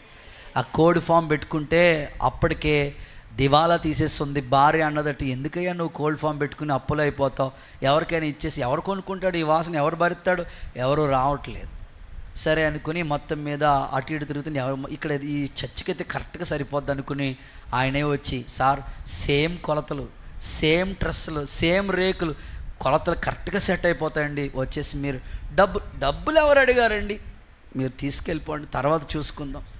ఆ కోల్డ్ ఫామ్కి రెడీ చేసింది అలా తీసుకొచ్చి చర్చిలో ఫిట్ చేశారంట. దేవుడికి స్తోత్రం చెప్పండి. ఎంత అద్భుతం అండి. మీరు వెళ్ళేటప్పుడు చూడండి, అక్కడ స్థలం అమ్మబడినని బోర్డు పెట్టారు. దేవుడికి స్తోత్రం కలుగును గాక. మీరు చూసారో లేదు కానీ నేను 2-3 సార్లు రోజు చూస్తూ ఉన్నాను చాలామంది. సో నేను అనుకుంటాను, దేవుడు అద్భుతం ఈ పరిచర్య ఎడల జరిగించునుగాక. అద్భుతం. ఒకవేళ ఆ సమయానికి డబ్బులు లేకపోతే మీలో ఎవరొకరు కొనేసి మీ పేరును రాసేసుకుని తర్వాత అయినా ఇచ్చేస్తారు. దేవుడికి స్తోత్రం కలుగునుగాక. ఈ అద్భుతం ఎంత గొప్పది చెప్పండి. ఆ విశ్వాసం నాకుంది. దేవుడు మనకి ఇది క్యాంపస్గా అనుగ్రహిస్తాడు. ప్రార్థన ద్వారా అద్భుతాలు జరుగుతాయి, చేస్తాడు.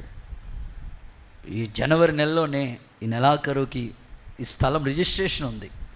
విశ్వాసంతో అడిగాం, పట్టుదలతో ప్రార్థన చేస్తున్నాం, ఆయన అద్భుతం కొరకు ఎదురు చూస్తున్నాం. యేసు నామములో అలాగ జరుగునుగాక. ఖచ్చితంగా ప్రార్థన ద్వారా నీకు అద్భుతం జరుగుతుంది. నేను ఎప్పుడు ఊహించలేదండి, కానీ ప్రార్థన ద్వారా దేవుడు అలాంటి అద్భుతాలు చేశాడు. ముంగండ స్థలం కూడా అంతే. నేను ఈరోజు దైవ సన్నిధిలో బలిపేట మీద సాక్ష్యం చెప్తున్నాను యథార్థమైన హృదయంతో. నేను అదే కాలేజీలో ఎగ్జామ్ రాయటానికి వెళ్తూ నాకు ఒక పాటన్ సైకిల్ ఉండేది. ఏ సైకిల్? పాటన్ సైకిల్ ఉండేది. ఇంటర్మీడియట్ చదువుతున్నప్పుడు ఆ సైకిల్ వెళ్ళి కరెక్ట్గా ఇప్పుడు చర్చ్ ఉన్న ప్లేస్ గొయ్యి ఉండేది అన్నమాట, అక్కడ మట్టేసి ఉంచారు మాకు. అది నేను అంబాజీపేట కాలేజీలో ఇంటర్మీడియట్ చదివాను. ముంగండ్ సెంటర్ ఇస్తే నేను నా సైకిల్ తీసుకెళ్ళి ఆ స్టాండ్ ఆ యొక్క ఇప్పుడు చర్చ్ కట్టిన ప్లేస్లో సైకిల్ పెట్టి ఎగ్జామ్ హాల్లో ఎగ్జామ్ రాసేసి వచ్చాను. మేము ఎప్పుడు అక్కడ స్థలం కొంటామని మందిరం కడతామని ఎక్స్పెక్ట్ చేయలేదు అసలు.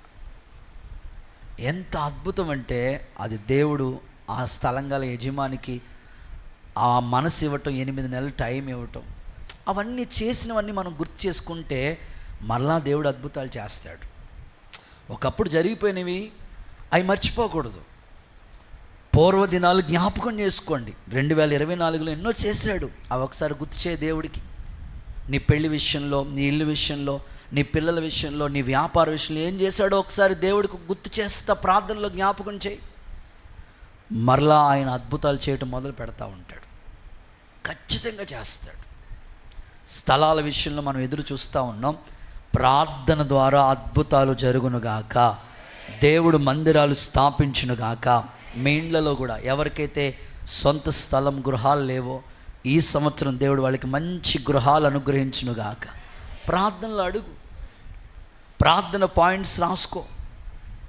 మేము ప్రతిదీ కూడా వాయిద్యాల విషయం ఎప్పుడు నేను చెప్తా ఉంటాను. కీబోర్డ్ ఉండేది కాదు మాకు. ప్రార్థనలో చెప్తా ఉండేవాళ్ళం, ప్రభా నీవు మాకు కీబోర్డ్ ఇచ్చినందుకు స్తోత్రం.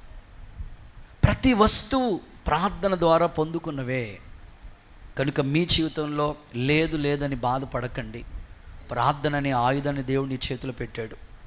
యెహోషువ ఒక్కడు ప్రార్థన సూర్యుడు ఆపేస్తే ఇంతమంది చేసే ప్రార్థన ఎన్ని అద్భుతాలు చేస్తుందో ఒకసారి ఆలోచించండి. సంఘ ప్రార్థనకి సంకెళ్ళు తెగిపోయినాయి కదా. సంఘం యొక్క ప్రార్థన అంత శక్తివంతమైంది కదా. మరి ఎందుకు మీరు ప్రార్థనకి సమయం కేటాయించట్లేదు? ఈ 1వ తారీఖు మీరు నిర్ణయించుకుని తీర్మానం చేసుకోవాల్సింది ఏంటంటే, ప్రభువా ఖచ్చితంగా రోజులో నేను ఎంత బిజీ అయిపోయినా 1 గంట మాత్రం నీ సన్నిధిలో గడుపుతానయ్యా, ప్రార్థన చేస్తాను, యెహోషువ జీవితంలో చేసిన అద్భుతాలు నిజంగానే గిబియోన్ల మీద యుద్ధంలో జయమిచ్చి ఎక్కడికి వెళ్ళినా యెహోషువ యుద్ధంలో జయాన్ని పొందుకున్నట్లు మా జీవితంలో కూడా విజయ పతాకం ఎగరవేసే కృప మాకు ఇవ్వండి అని మనస్ఫూర్తిగా కోరుకోండి, అడగండి. దేవుడు మీ ఎడల అద్భుతాలు ప్రారంభించునుగాక. గట్టిగా ఒకసారి సంఘం గురించి గట్టిగా చప్పలు కొడితే యేసయ్యకి మహిమ చెల్లిస్తారా?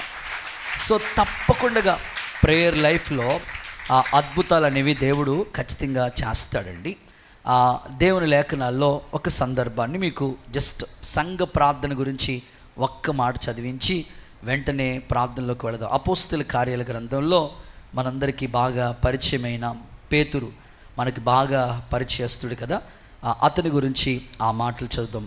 అపోస్తుల కార్యాల గ్రంథం 12వ అధ్యాయం 5వ వచనం. పేతురు చెరసాలలో సంఘమైతే అతని కొరకు అత్యాసక్తితో దేవునికి ప్రార్థన చేయి. అతని కొరకు ఎలాగ ప్రార్థన? అత్యాసక్తితో ప్రార్థన. అదే అపోస్తులు 12:12 కూడా చదువుదాం. ఇట్లా ఆలోచించుకొని అతడు మార్కును మారు పేరు గల యోహాను తల్లి అయిన మరియ ఇంటికి వచ్చాను. ఓకే, అక్కడ అనేకులు కూడి ప్రార్థన చేయి. ఆ మాట టిక్ చేయండి. అక్కడ అనేకులు కూడి, చెప్పండి, కబుర్లు పెట్టుచుండెను. ఏం చేస్తా చెప్పండి? అది ఈ క్రొత్త సంవత్సరంలో మీరు చేసుకోవాల్సిన నిర్ణయం ఏంటంటే, ఇద్దరు కనబడితే బాగున్నారా, మీ ఫ్యామిలీ ఎలా ఉంది, ఓకే, అక్కడ వరకు ఓకే. అక్కడి నుంచి ఇంక మరలా ఎక్కువ కబుర్లు అయిపోయింది అనుకోండి, సమస్యలు అయిపోతాయి. మాటలు తగ్గి ప్రార్థనలో ఎక్కువ కనబడటానికి ఇష్టపడదాం. అక్కడ అనేకులు కూడి ప్రార్థన చేశారు. ప్రార్థన నిజంగానే అద్భుతాలు చేస్తాయి. ఇంకో మాట చెప్పనా? మోషే ప్రార్థించగా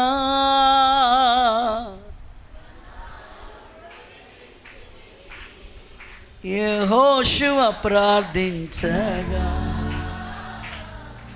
సూర్య చంద్రులన. ఓకే, అక్కడ వరకు బాగానే ఉన్నది కదా. మోషే ప్రార్థన చేస్తేనేమో మన్నా, యెహోషువ ప్రార్థన చేస్తేనేమో సూర్యుడు. కానీ ఎరుకోలో ఆ గుడ్డోడు ప్రార్థన చేస్తే సృష్టికర్తే ఆగిపోయాడు. కొట్టు చప్పట్లు యేసయ్యకి మహిమ. సో నీ ప్రార్థన అంత శక్తివంతమైనదే ఉండాలి. ప్రార్థన అంత శక్తివంతమైనదే ఉండాలి. కాబట్టి దేవుని పాదాల దగ్గర మరలా రిపీట్గా మీతో మాట్లాడుతున్నాను. ప్రార్థన మించిన ఆయుధం లేదు, ప్రార్థన మించిన అద్భుతమే లేదు అసలే. కాబట్టి ప్రార్థన ద్వారానే అద్భుతాలు. ఇప్పుడు యోనా చేప కడుపులోకి వెళ్ళి ప్రార్థన చేస్తున్నాడు. ఎప్పుడు చేస్తున్నాడు ప్రార్థన? ఎంత దారుణమైన పరిస్థితి! బాగున్నప్పుడు చేయట్లేదు, చేప కడుపులోకి వెళ్ళిపోయి అప్పుడు వచ్చింది ప్రార్థన గుర్తు.